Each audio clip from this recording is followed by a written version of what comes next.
Billy Corbin and I both still have the scars deep, and I don't think ever that we're going to forget them from being a part of Jason Jackson's cruelty for charity. I think Billy Corbin was rabid with anger that night. He's rabid again with anger now because Jason Jackson is turning around and making that, he's re-airing the celebrity roast and taking our listeners, grabbing their money and giving it over to Ron McGill at everyone's expense. I'm still hungover. Is really the truth. But this is totally out of context because I'm guessing, Jax, you're not showing the 4-hour live auction pre-show that you did to wear down audience and roasters alike. I'm guessing you're cutting right to the chase, putting kind of everything out of context because we were backstage for hours yelling like, what the hell is going on? Well, you were yelling. What yelling. Is happening? That's what he kept doing again and again. This is the man who took his same documentary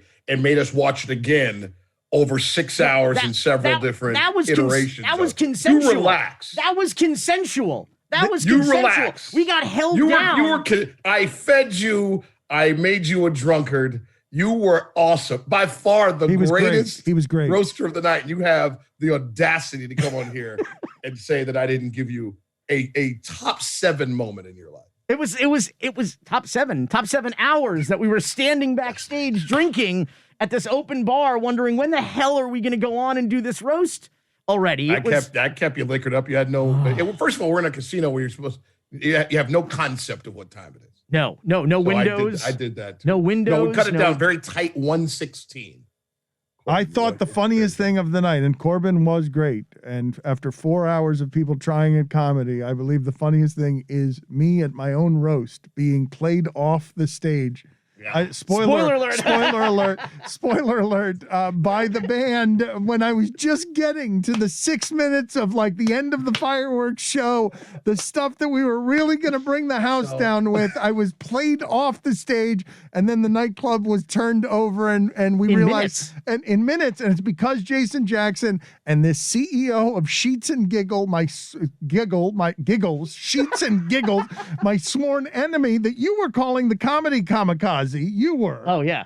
Yeah, man blew up the roast. Like blew it up. Like got on stage and paid every dollar to do so. Oh my God. And I understand paying a lot of money around here. My understanding is he had 5 minutes. Is that my understanding? He had 5 minutes. He was instructed that he did. The roasters had 15 minutes, and Dan had 30 minutes. It's unbelievable. And he went for an hour.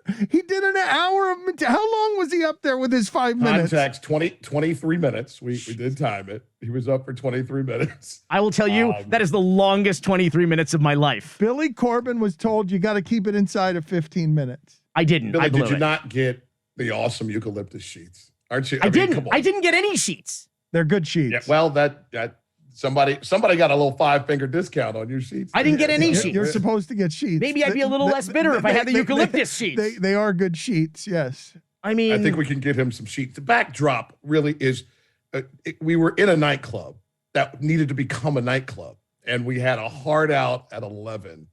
And because of the glorious offerings of the CEO of Sheets and Giggles,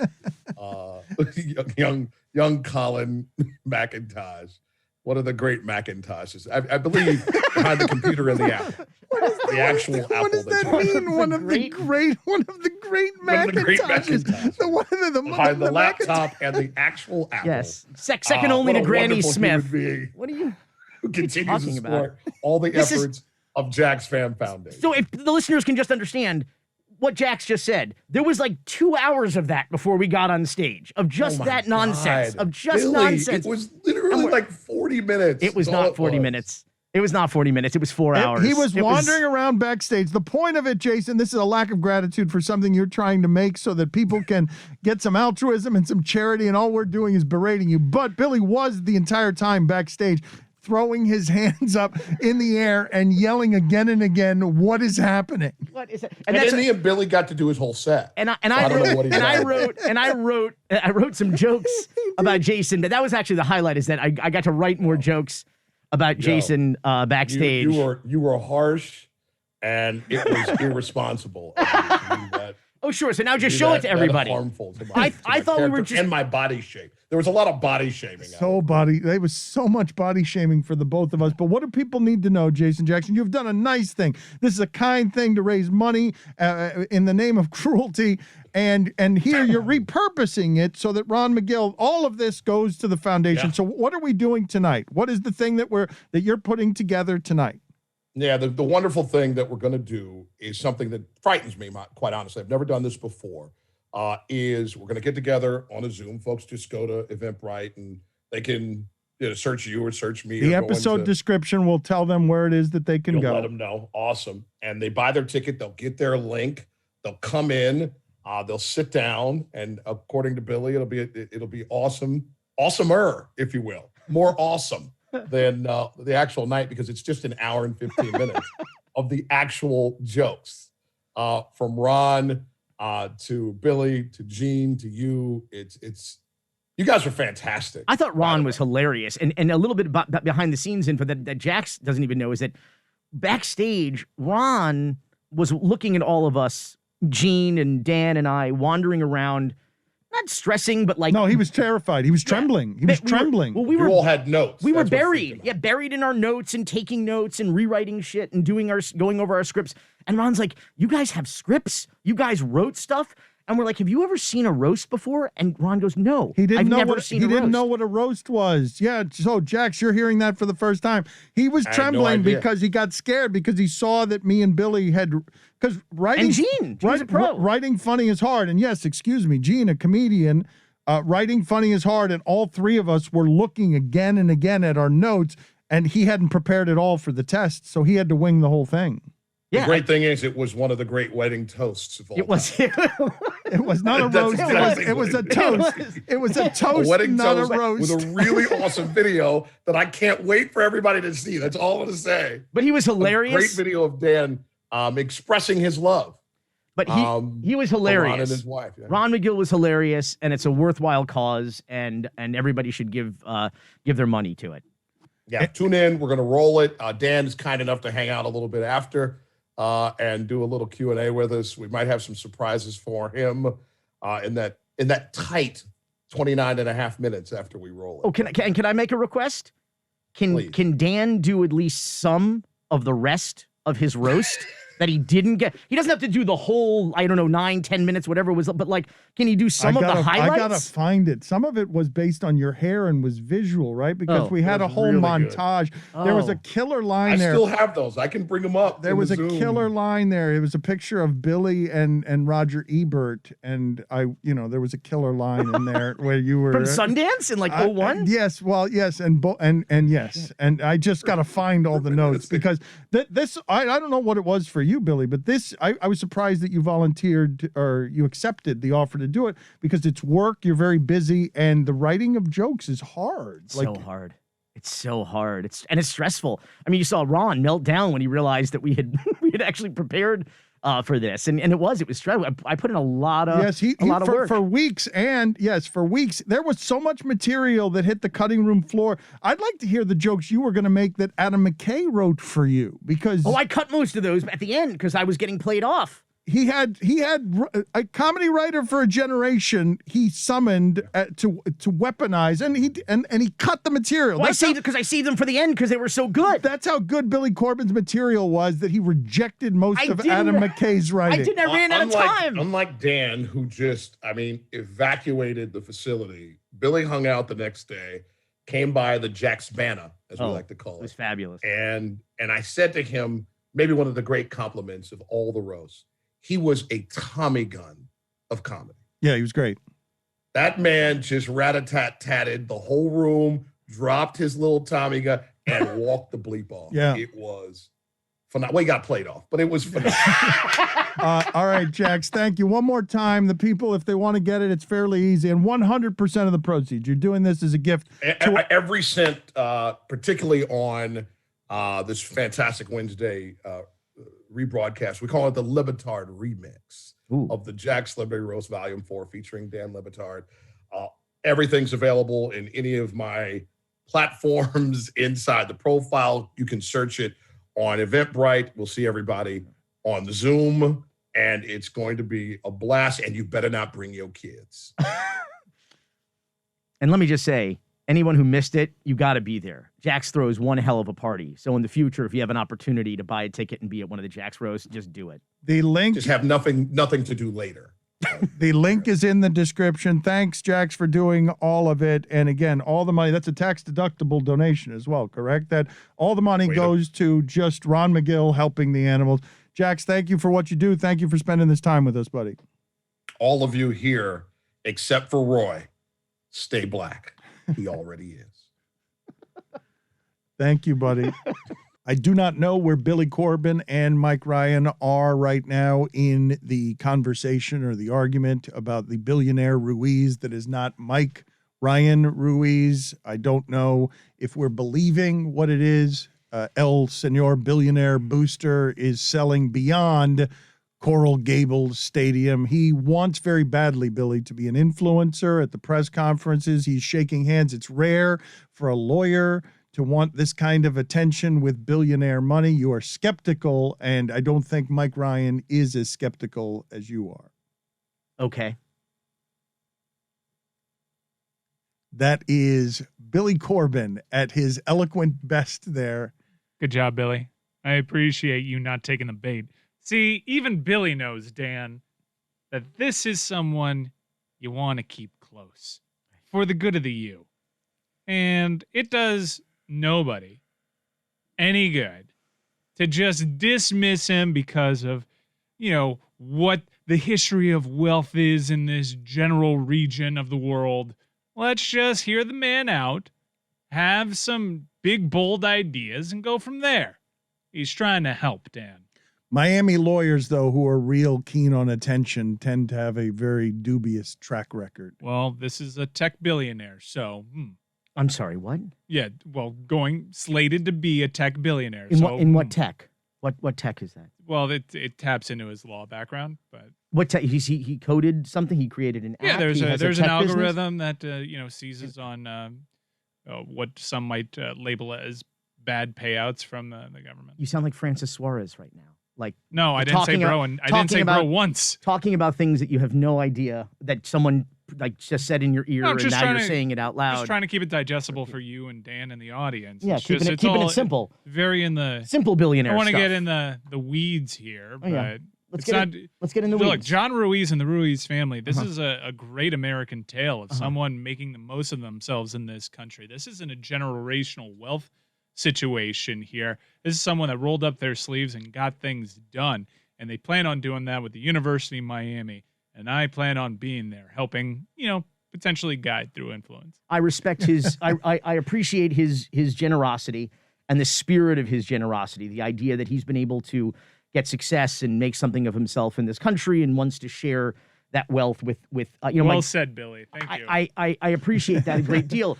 There isn't any more he has to say. Where I think the mystery remains is the shall we say provenance of said wealth. And for the moment, it's my understanding that despite the fact that he currently self-identifies as a billionaire, he is actually in fact a future billionaire. Yeah. Is that right? This is not a revelation. This was something revealed as early as 60 seconds ago. So I look, he may not be a billionaire yet, but he is certainly a multimillionaire. He's giving off that he's on his way to becoming a billionaire. He's not making a secret. He's already donated once to the University of Miami, a baseball donation that I will respect their family wishes to not reveal all the details until the university wants to announce that. And he plans on helping the university more. Their creative ways, as they've spoken to on their Twitter Spaces. By the way, Billy, I really enjoy you on Twitter Spaces and Uncle Luke's College Football Breakdown. It's fantastic content. But there's plenty of ways through NIL. Everything coming out of your mouth right now is bullshit. I can smell it through the glass. No, I think Mike actually probably likes what you and Luke are doing for the University of Miami. I don't think that was insincere. No, Twitter Spaces and college football, they saved each other. I love Twitter Spaces when it comes to college football. I think it's fantastic. And you're a part of that. So kudos to you. And like I said, bobbleheading. there's I'm just bobbleheading. NIL ways that they can help the program. So let's hear this generous Ruiz family out. All right, we have given the proper skepticism, probably not enough to that. Let's cover the year, though, because in Florida and it's the ostentatiousness, not of the wealth, of the talking about the wealth that I think raises not red flags per se, but certain question marks. Because and their city and the history of lawyers spending a lot and wanting attention. Yeah. It's echoes of Scott Rothstein. He's Whoa, the richest. He's the come richest. on, He's the whoa. richest lawyer I ever knew. Whoa! I'm What are you just- doing? I'm only saying that the history parallel, the patterns, He wasn't a tech genius the way that John Ruiz is. lawyer putting his name and his face on everything and soliciting questions at the press conference of the Mario Cristobal hiring. Anybody who says in January, I'm going to be one of the richest men in the world, you have to say And Miami. how, why, right. And Miami. And talking about a stadium in Coral Gables and talking about I'm going to get in a helicopter and shop for property. Don't you have a realtor or Google Earth? Like the ostentatiousness of even his spokesperson was like, he's going to get on one of his helicopters. He's very Yeah. showy. And Well, it's a little bit much. Billy, It's a little bit Miami. disappointed. If you're gonna, everyone knows that if you're gonna be a billionaire that owns a helicopter, you can't have just the one. The Right. maintenance The on backup. those things. Yeah. I've seen Succession. It's a real devil of the time. I've seen of the time. Succession. Yeah. I've seen you can't have just one. Sometimes you need a helicopter for Always in Dad, the a shop. helicopter for Logan, a helicopter for Kendall. I get it. Yeah, everybody needs. Shiv needs need her own multiple. helicopter. Yeah, I Yeah. get it. Okay, that said, but nobody talks about it. Okay, they don't talk about You know who it. talks about it? Miami billionaires talk about it. Oh, okay. That I think that's our point. It- I think that's our point. he's just being this I'm is sorry. standard Air billionaire quotes. behavior. Air quotes. This is Air standard- quotes billionaire. What's different about this is how readily available they are right now. There are a lot of There's them. usually a mystery to billionaires. Yes. Dan often says this about Jeff Bezos, where, well, I think he's using the Washington Post potentially to take the Washington football team. And I don't know if he wants a Washington football team. Look, Jeff Bezos wanted to be an astronaut. He put himself into space. I'd like to think if he wanted the Washington football He'd team, have the Washington he'd just football buy them. team. Yeah. He'd make an offer that There's no conspiracy even Dan necessary. Snyder Yeah. couldn't refuse. I don't Yeah. think he's trying to coax him into it via shame with a journalism Doesn't arm. have to be Dr. Evil. He can just kind of He's do got it. Yeah. priorities. I Have to think he's plot. trying to reverse the aging process, and then maybe the football Listen, team. he put himself into that body. God bless him. I don't know how he did that. But Yeah. that was I Oh. imagine several people had to die for that. And he but- ever becomes a single man again, he'll be putting himself into a lot more bodies because Jeff Bezos, as we found out, is Shout not out Palmetto High School. not just a Casanova, but when he wants something, he gets it. That tends to be the case. So, Billy, let's go ahead and chronicle year in review style holidays. People always love lists and holiday recaps, and you are good as a historian and a historian of specific Miami and Florida weirdness. We could go through news of the weird here, 10 items. You can pick 50, I'm sure. But top 10 weirdest items. We've got fanfare. We're ready to cover the years. I've got other things I want to ask you about, but let's start with number 10. 10th weirdest item. Is it Miami and Florida? It's or all just Miami. It's all Miami with the, obviously aside of Florida, but just like, and it's not even weird. It's just like the absolute fuckery that has occurred over the course of this year. And there's been a lot of it. I mean, Before you start, though, I just want you to know, I need you to announce in one bullet point so we can give you production and fanfare, Yes. whatever item number 10 is, and then you give us the elaboration after you've gotten the Yes. fanfare. Miami International Airport. Full stop. I mean, circling back to your point that Miami International Airport is off the rails, and Mike and I disagreed, and I think it's one of the worst airports anywhere Listen, in America.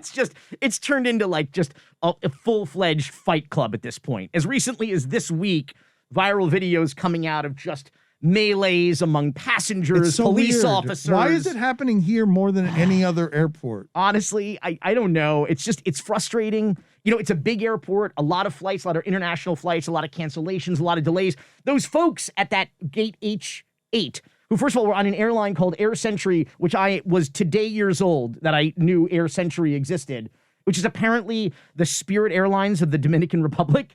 So take that what you will, but like their flight had been delayed for 12 hours. So already people, like, nerves were frayed. People were with their toddlers and their babies and on their last wit, and then in comes the cops, and the whole thing just gets, I mean, like, it's a fucking brawl. I mean, I just never, and that was one of the more spectacular ones I think that we've seen this year, and just in time for Christmas. Someone said it looked like a scene out of Die Hard 2. There've been like 9 of them, right? Just these, this was the best of them? This week's video was the worst of them? It's the fact that, like, it happened again for, Christmas week, like, I don't know that it was the worst, but it was spectacular. And there's different angles, and different angles reveal different information, and who was the aggressor, and was the toddler struck in the course of the melee, and the entire crowd turns on the police, and they start shouting at them that they're abusers in multiple languages, and the police line up with bicycles and appear to be protecting the gate because people are frustrated at the airline and they're frustrated at the cop.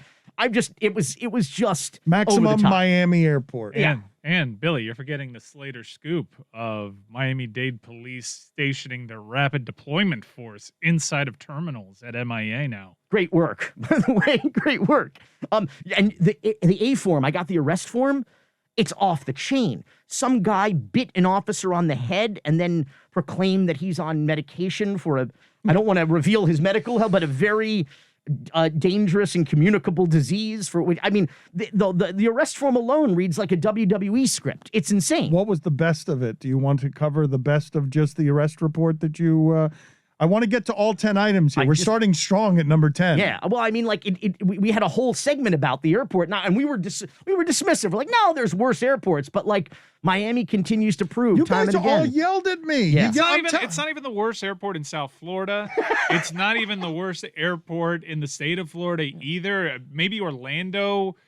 Orlando has its effery too. But Orlando's a better airport in general. It is. Though. I'd put Orlando, MIA, Tampa, and then Fort Lauderdale. Here's the problem. Miami, the police officers, the employees, everybody needs to be treated like it's a hospitality town. We don't treat anybody like that. And in Orlando, they train everybody like through Disney's hospitality training. And that's how it should be. If you're in a hospitality town, the people at the airport are ambassadors for your community. They're the first impression you get. They're the last impression you get coming in and out of a town. And nobody thinks of it that way. Same thing in Miami Beach. Fort Wayne, Indiana does, which is why they give you cookies. Number 9.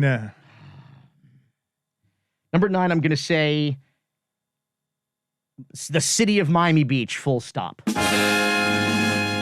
In every corner, corruption reigned supreme in the state of Florida over the past year plus. But, I mean, if you just look at a little town of 100,000 people and just watch what unfolded here, what we covered by just looking out the window here was just extraordinary. The tragedy of a 21-year-old man being executed in front of his 1-year-old child right here blocks away on Ocean Drive, whether it was the overt Carl Hyacin-esque chicanery of developers trying to take over, basically intentionally blight and take over Ocean Drive to build condos up in the sky and turn Miami Beach into Fort Lauderdale or Sunny Isles. While ruining the Art Deco, right? Because that's the last blockade on all of this stuff, that this is all a historical district and they're not going to contaminate it by removing all of the history here, no matter how much they blight it to put up 100-story towers. And attempting to destroy the nightlife industry that put the city on the map during its renaissance since the 1990s and literally handed over to the city of Miami over the causeway. Say, here's a multi-billion-dollar entertainment industry that you guys can have because we're done with it. I mean, Miami Beach, man. I mean, it was just a mess. You obviously are known to talk. Have you ever uttered the phrase full stop and adhered to it? Never. Number 8. Number 8. I didn't prepare an order for these. I just started making a frantic list. It's okay. It doesn't matter. We don't need to respect. The order doesn't matter. We don't need to respect the order. The fanfare carries us. They're all shit shows. Number 8. Francis Suarez's security. He's the mayor, bro. Oh, he's the mayor, bro. All right, he's the bro mayor. You gotta protect your mayor, bro. Horseshit.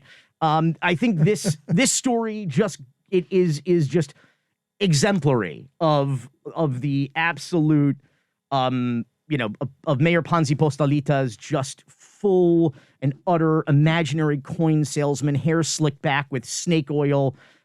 He's a con man. And so nowhere is that more exemplified by the fact that unprecedented, never in the history of Miami have we had a mayor with no known threats spend over $1 million in taxpayer money every single year to provide 24/7 security to his empty house when he's not there, provide security to him on international trips when there's no threats. No other mayor in the county, including the county mayor, has this kind of security. Well, Billy, it's totally gratuitous. He takes 3 police officers off the streets every single day that should be protecting and serving Coconut Grove. They go and they watch his empty house. It has destroyed morale in the police department. It has been allowed to go on for far too long, and it is contributing to crime and people's lack of faith in their government and police department. Mike, why are you making faces? There's never been a mayor in this country's history that's been empowered to call for airstrikes on foreign countries. On Cuba, so yes. I think with when you apply that context to it, special circumstances. There's nothing you can do more when there's SOS Cuba than drop bombs on this country. And Francis Suarez went on TV this year and called for airstrikes on Cuba, which is you know insane. what? Excuse me, I forgot about that. Thank you for That is reminding us. Such a great sentence. I forgot about Put that. a little That's respect right. on his name. Number.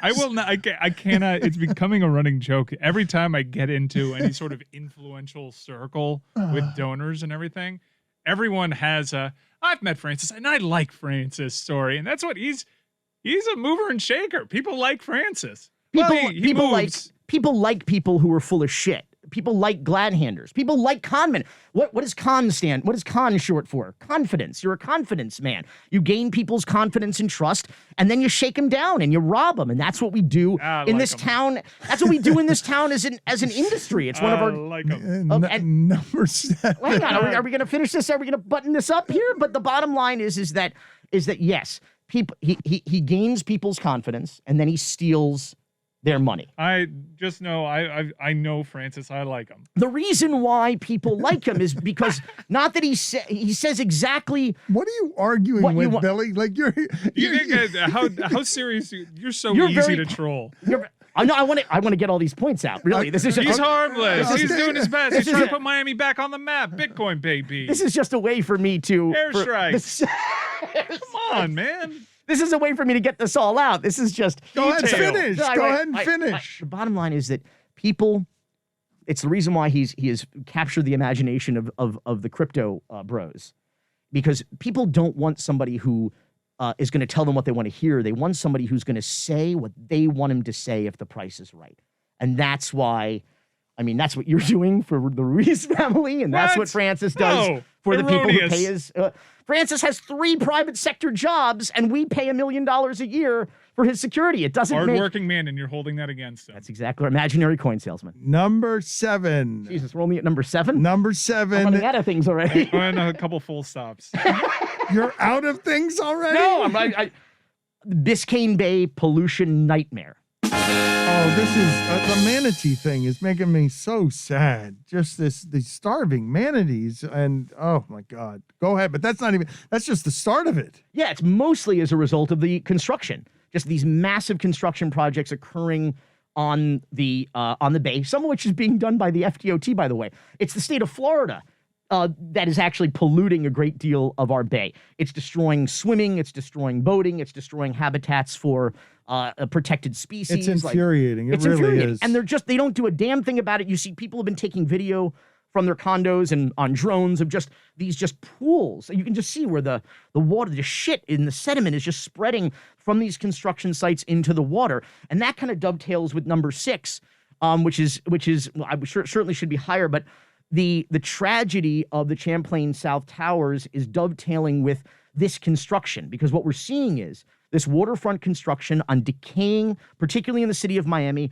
on decaying seawalls, and they're firing these pilings into the ground and shaking, they're hitting the aquifer, there's flooding, they're shaking the foundations of neighboring buildings, older buildings, some buildings that are 40, 50, 60 years old, and you've got a major duty land grab happening. They waited until after the election to announce that at 1809 Brickell, where there was formerly, I don't want to call it low-income housing, but it was housing for the elderly. It was a condo with elderly people. They've just announced that the city has approved the building of 2 towers, 47 and 48 stories, for the St. Regis condos that will start at $2,000 per square foot. The total sellout value of those buildings is $2 billion.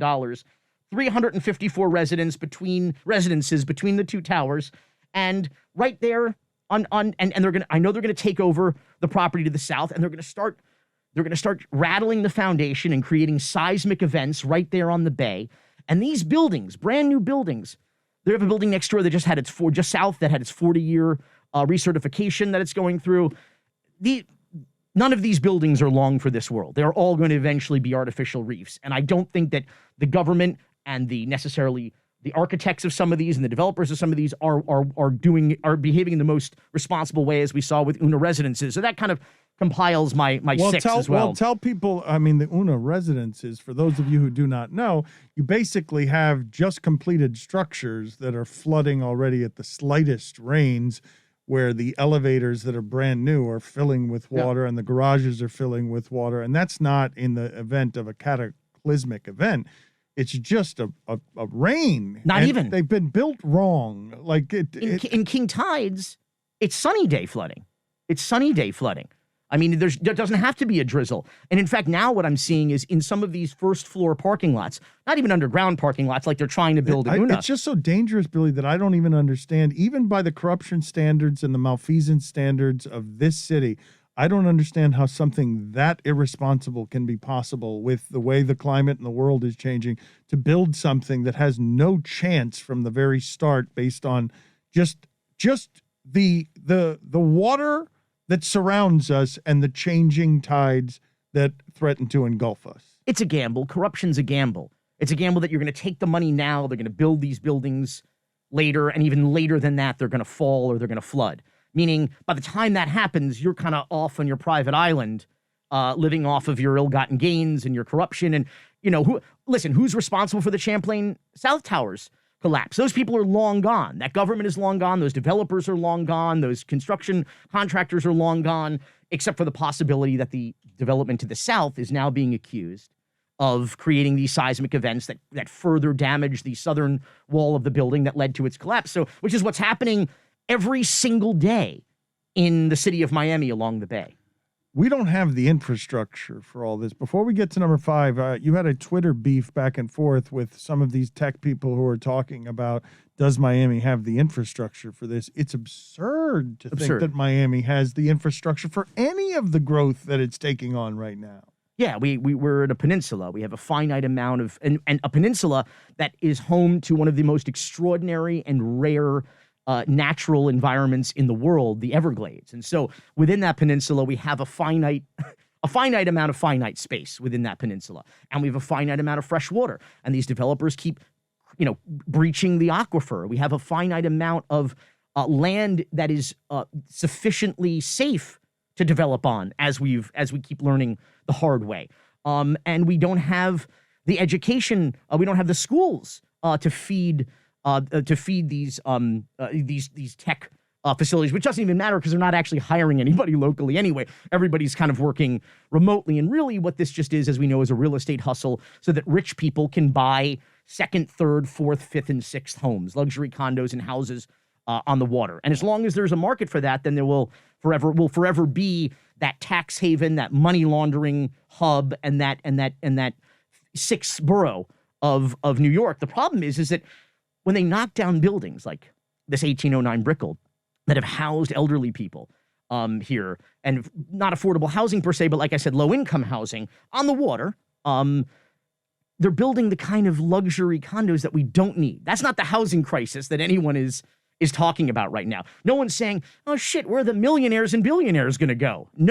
That's not a problem because they can afford to buy anything and everything in this town. The problem is that rents have risen higher in South Florida, in Miami, than any other city in the country over the last year, 30% and more. I have one guy who showed me he got a letter from his landlord saying that he's going to double his rent. I've been appalled at friends kicked out from one month to the next with increases in rent that are totally appalling. Thousands of dollars from, I didn't know that Florida didn't have rules that didn't allow you to do that to people. That seems deeply unfair to make somebody who's paying thousands of dollars in rent move out from 1 month to the next because you're raising rent to some ridiculous stratosphere. There are Democratic lawmakers who have, let's be clear, zero control in Tallahassee, who want the governor to declare a crisis because the housing crisis is a legitimate emergency and they want him to declare it.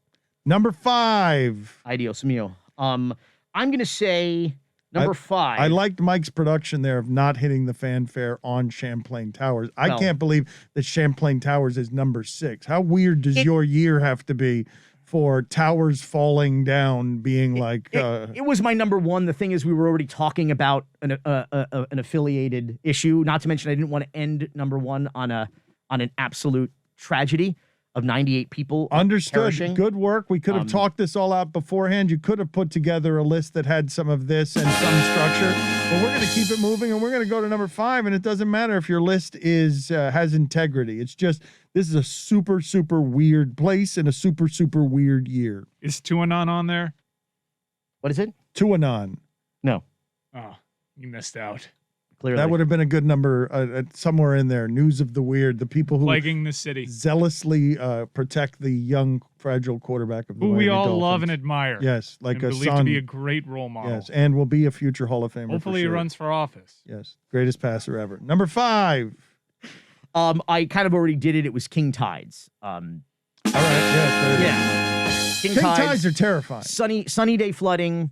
You got first floor, not even underground garages like they're trying to build the deepest underground garage at Una Residences, feet away from a seawall that's deteriorating on Biscayne Bay and Brickell. But you actually have first floor parking garages in some of these buildings built underneath because they don't have the property to build parking lots separate from the footprint of the building. They now have signs in there like area prone to flooding inside these first floor. You have to parking laugh lots. to keep from crying. Yeah, You have to laugh. I don't live there. I mean, what's the when I found that crab in my toilet, someone said, I got to admit that's pretty funny, and I said yes to paraphrase Mel Brooks. Tragedy is when I find a crab in my toilet. Comedy is when you find a crab in your toilet. And so you have to laugh, and you have to wonder why people are spending millions of dollars on apartments where the first floor floods on a sunny day, and the elevator shut down. You got to walk 40 flights as an elderly person to walk your dog so they don't shit all over your apartment. I mean, you have to wonder that, and you have to wonder why you're doing that in a county. 3 of the deadliest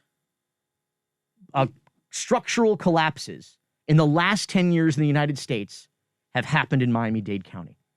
So why are you moving into a building that first floor floods every day?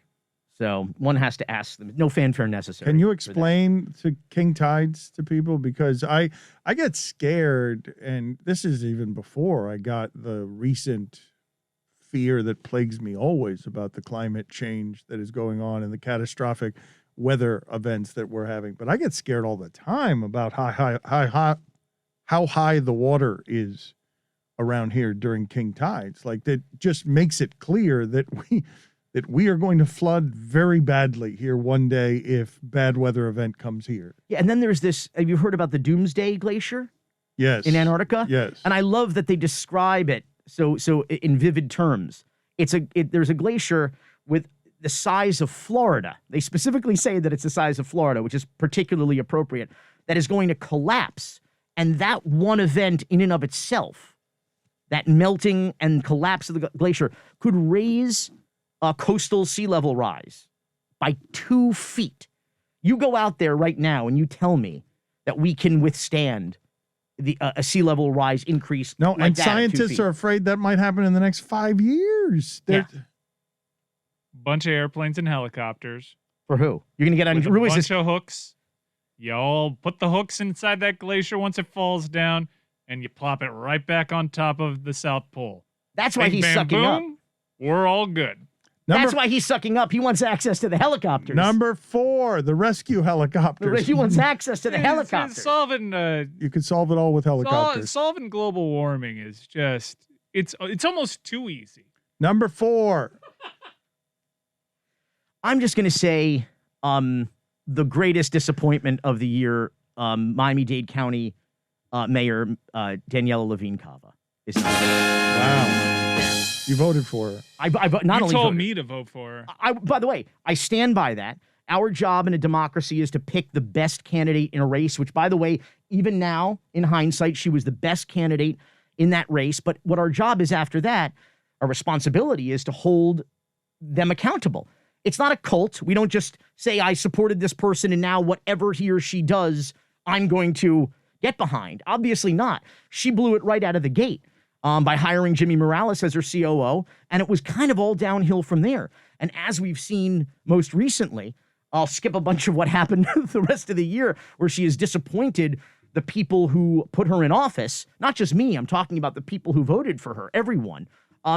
What we've seen in Calusa and what we've seen, I get angry about everything, but Ron McGill is, has a longer fuse than I have. And already Calusa is filled with betrayal. Already Ron McGill has to be watching. McGill is even more pissed than he was before because they're clearly tearing down everything that they were supposed to protect to make it look like it never existed as a bird sanctuary to begin with. Exactly what we feared. This playbook, if you will, this developer's playbook of buying the politicians, getting what they want, the politicians making a big theater and a big show of we're going to have strict environmental oversight, yada, yada. And then they start knocking down trees without permits. And then they get a fine. It's like a $510. I mean, that's like a parking ticket for guys who are going to make billions of dollars off this development. So they pay that. And what they're doing is they're required to do certain environmental surveys and studies about the wildlife and the endangered species and things that are there. But what they're doing is they're slowly destroying the habitat, kind of one tree at a time, paying these fines, which is a slap on the wrist, so the county gets to say, see, we're doing oversight. But then what's happening is they're going to go in and do their surveys, and they're going to say, well, see, there's no animals here. There's no animals here because they've already destroyed the habitats and they get to build whatever they want. Do you have more on Cava here before we move on to our final I'm done three? with her for the year. Number 3. I'm going to say the resignation of Opa-Locka Mayor Matthew Piggott. We have not talked about this at all. Which is not something we've talked about, but has fabulous video. We should roll the video. In the middle, Opa-Locka, first of all, I say this, because they've earned it. Probably the most corrupt municipality of the 34 in Miami-Dade County. This is a city hall that FBI raided several years ago. They raided the city hall, taking out boxes and boxes of files on carts, and it wound up arresting commissioners, arresting like the relatives of the mayor, arresting a former police officer who became like the strong man lobbyist who ran the whole city. And so Opa-Locka has been just rife with crime. One of the most, who they call the most corrupt cop in Florida, who's been like arrested and fired like 17 times, just sheer craziness in the city of Opa-Locka. You had government officials who were extorting residents for sex in exchange for turning their water service back on. I mean, just outrageous criminality in Opa-Locka. And we're supposed to be in the next generation of Opa-Locka. They're cleaning up their act. They're hiring some new staff. And this young mayor, who is supposedly part of the resurgence of Opa-Locka, stood up in the middle of a commission meeting just a few weeks ago and resigns. Says, I will not be a part of the corruption that I have witnessed here, and peace out. Mic drop. It was a pretty extraordinary event. Opa-Locka, my God, my entire lifetime, Billy, that to be corrupt by Miami standards. Yeah. Good God. Number 2. The arrest of former Republican State Senator Frank Artilles over his shadow candidate fraud. Maintaining the record that the only election fraud that occurred in 2020 was all done by Republicans.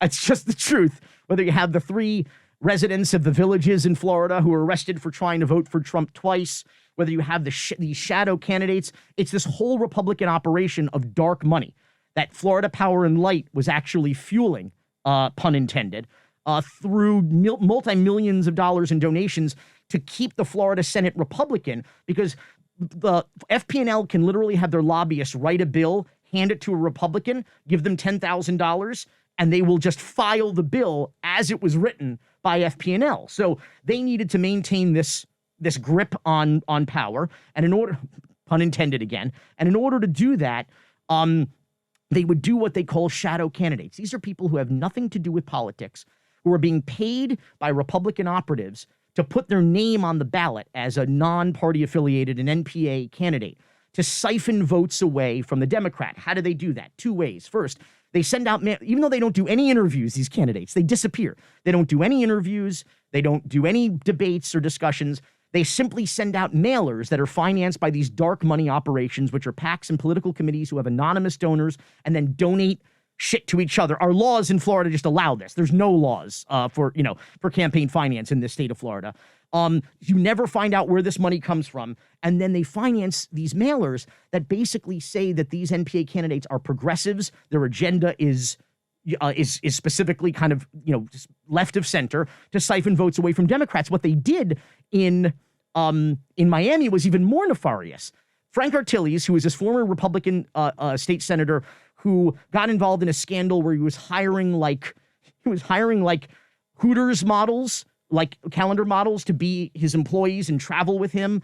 And then he was forced to resign when he dropped an N-bomb when talking with black colleagues at a restaurant in Tallahassee. He was finally forced to resign. This piece of work, this guy recruits an old buddy of his who has financial problems named Alex Rodriguez. No relation. But he puts this guy in the ballot against a Democrat with the last name Rodriguez. JJR, Jose Javier Rodriguez, the Democrat who was going to sail to victory, this guy. There was no question he was going to get reelected. Everybody loved this guy. And then Alex Rodriguez gets about 6,000 votes. A guy who nobody knew, nobody heard of, lied about his address, doesn't even live in the county, okay? Got paid to enter this race. And Jose Javier Rodriguez, the Democrat, loses by about 34 votes.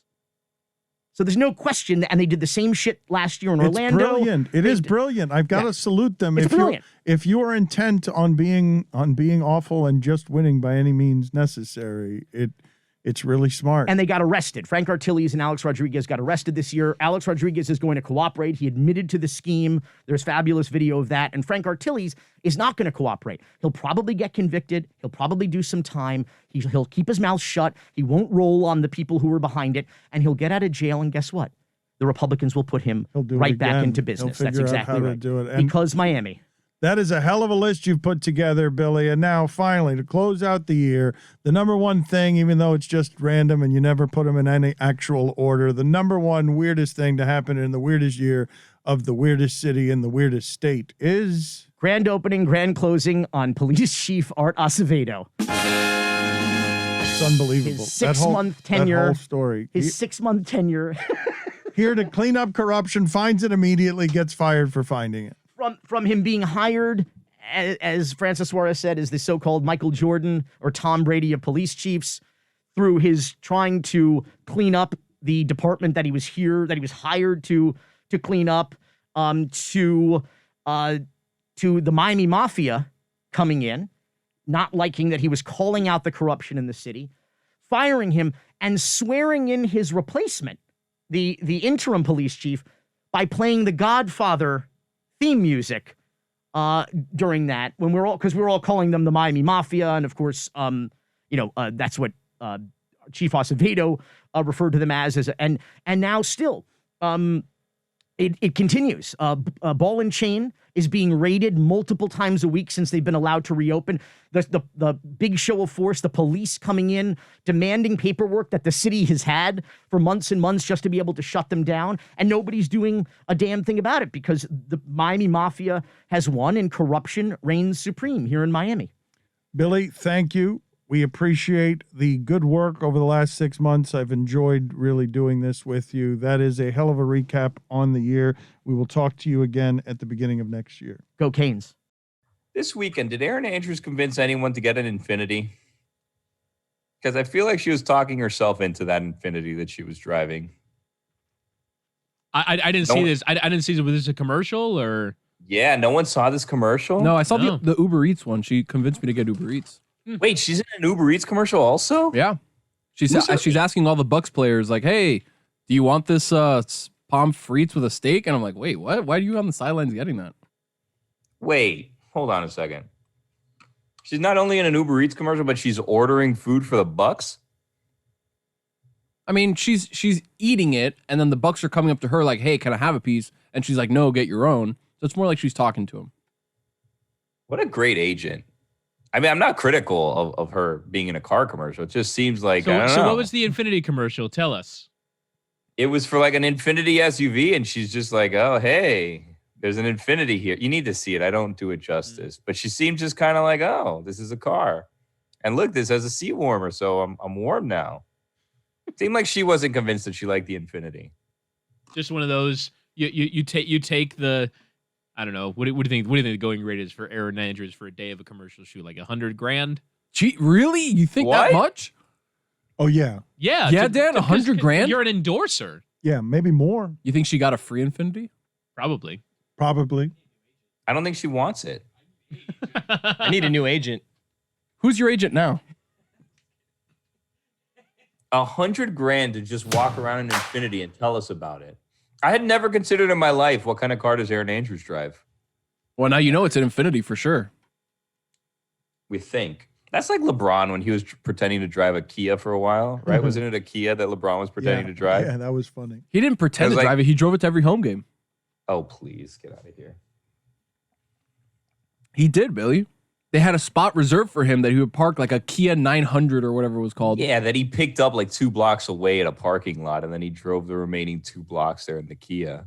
That seems like it'd be inconvenient at that point. Just drive the Kia. Yeah, drive the Kia to the arena. They want to see you in a Kia. If someone paid you hundreds of thousands of dollars to drive a Kia to work, you just drive a Kia to work. Yeah, but I'm not LeBron James. I might buy a Kia just because it's economical, you know? But again, you're being paid hundreds of thousands of dollars. In LeBron's case, probably millions. Yeah, probably. Yeah, that's a good shout. If you're being asked to drive to the arena when you could be going in your Lambo, your Maserati, and instead you're going in a Kia, that's like you there's like a $1 million street cred tax. I saw that I imagine Kia has to pay. I saw an endorsement. I love you saying that phrase. A street cred you tax. Weird. When he said it, it was weird. A street. You specifically saying street cred tax, but I saw an ad that LeBron did the other day, and I wasn't buying that he used the product, but it's one of these home gym situations that allowed him to just be shirtless. Tonal, to yeah. be shirtless. It's in like a the mirror, commercial. right? And whatever it was, I didn't believe that he used it. But if I were the product, hey, get me LeBron James and can he be shirtless? I think I can move product if people think they can get that body with putting this on the wall. Because that's how it works. But I'm saying you buy this product and you'll look physically Osmosis, like LeBron. Yes. LeBron James basically could get millions of dollars for taking his shirt off. It's one of those things with LeBron where he's doing this tonal thing. You're like, oh wow, if I get a tonal, I'll be just like LeBron James. It's kind of like, but he's been in the NBA for like 20 years now, and I'm just now learning about tonal. So is this really what got him there? Wait a second. This is this. There's no way that he's even used it anywhere outside of that commercial, right? Like he's never assembled it. He does not put it on the wall. He does not have anything to do with this product other than to Assemble it. You have him assemble I love that. things, LeBron James. Against the wall. You know Okay, what? sure. I want to envision. I want to envision for a moment him with like an Allen wrench. What's the last trying thing? to put together and like just being frustrated on a Saturday. He's dripping sweat. What's and the he's last just- thing he assembled? Let's put our heads together here. He's had to have a assembled super something. team. That's it. Yes, a super team. That's it. The Lakers. I mean, but yes, you're so right about that. It's so funny to think of him putting together like a wicker chair in the back. These instructions don't make sense. Yeah, I love him just shouting towards his wife. I need a Phillips head, not a flathead. They just start over. Right. He gets frustrated, just tears the thing apart. We're starting from square one. Give me the instructions. The tonal scares me. Why? Ooh. Well, because I feel like the way that it works is attached to a wall, right? And you're like pulling against the wall. So you're pulling with a lot of force, right? So I'm assuming you need to attach it to a very strong beam. What if the house has like a history of termites and it's a weak beam that you attach it to, and then you pull it, and then all of a sudden the beam collapses and you lose part of your ceiling? You think this happens with the tonal a lot? I love that Billy thinks that he is using the strength of LeBron James in order to make his house. That Billy loves that he is he's a case of termites away from Billy- tearing his house Billy down. is such a Herculean strength monster that there's the possibility that he lifts with such ferocity that he literally caves the roof in of his It's home. the termites, Dan. They weaken the foundation of these walls. I'm telling you right now. Trust me. You're crazy. You spend so much time fearing things Fearing everything. like your roof falling on your head. It's a serious thing that you should be concerned about, should you not? I mean, if you walk around, Jessica's had her ceiling fall on her head at least 3 times from stories she's told us in New York. Yes, among other things. We won't go there today. Wait, what? No, Why- you can't why do not? that. You can't do that. Why- You can't toss that out you there. can't toss out that you've had multiple incidents with roofs falling on your head, and we can't do that today. If not shortly before Christmas, then when? When do we get this list of times things have fallen on your head? Well, I don't want to get myself in any legal trouble here, Dan, but when Billy mentioned the termites, it reminded me of a similar issue I was having not so long ago. Chris Whittingham is also familiar with it. So is Billy, so is Chris Cody, so is Tony and Lewis. They were all witness to it, but we won't go there today. Okay, we're again not going there today, but do you believe that Billy is then founded in his fear that he could tear a roof down because of the way that he works out? It depends. Who is your Thank you. contractor? Is it someone who put, a lot of blood, sweat, and tears Thank into the you. place, or did they get it up very quickly just to have it ready to make depends. money on the Thank payday? you. Not going there today, you would agree, is a weird radio and communication strategy. Yes, right? yes, I agree. The tease. She's got Well, her Billy's the reasons, one though. who brought it up, not me. Yeah, I'm the sorry. Roof falling on the head. I That was just- that I'll go there with. I had a roof collapse in my bathroom in New See? York City 5 years ago. See? This It is was unrelated to a terrifying. bout with the mites, you know? Exactly. Well, what was happening there? You're just sitting there in your bathroom and the roof comes down. Well, luckily I wasn't in the bathroom, but I woke up, went to the gym, worked out, took a shower, came back, was about to get ready for work. It was like 7:30 in the morning. And I walk in and I noticed like a weird smell in my apartment. It smelled like musty, like moldy wood. And I was like, that can't be good. And it felt like humid in my apartment.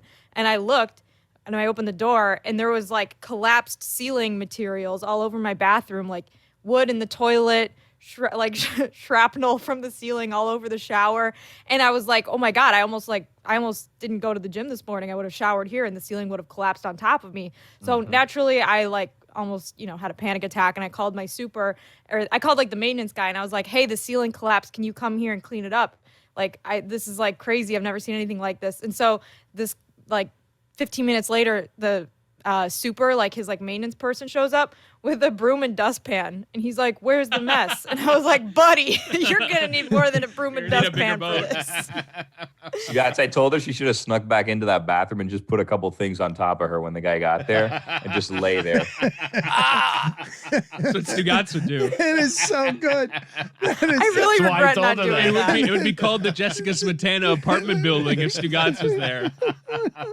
I also regret not being like, hey, so this month of rent is free, right? But no, painful. Billy, can you explain to us this wrestling match? Because I love when we get trapped in around the ways that you look for a bargain or the ways that you think or can overthink any kind of decision. What is the latest thing that has you sort of wrestling the alligator that is video on demand? Oh, VOD, Dan. Have you guys ever bought a video on demand? Because I have not, right? But I'll see movies that I want to see and it says it's available for purchase. Do people have like digital movie libraries of things that they've paid $20 for because they couldn't Yes. wait Really? Do you have anything that you've paid for? All 3 Lord of the Rings extended edition movies. Oh my God. Yikes. I watch them so often that I might as well just buy them once and for all because they switch streamers every 5 years. So now I just have them. But Billy, what happens if you switch boxes? Do you lose it? It's on my iCloud, I think, forever.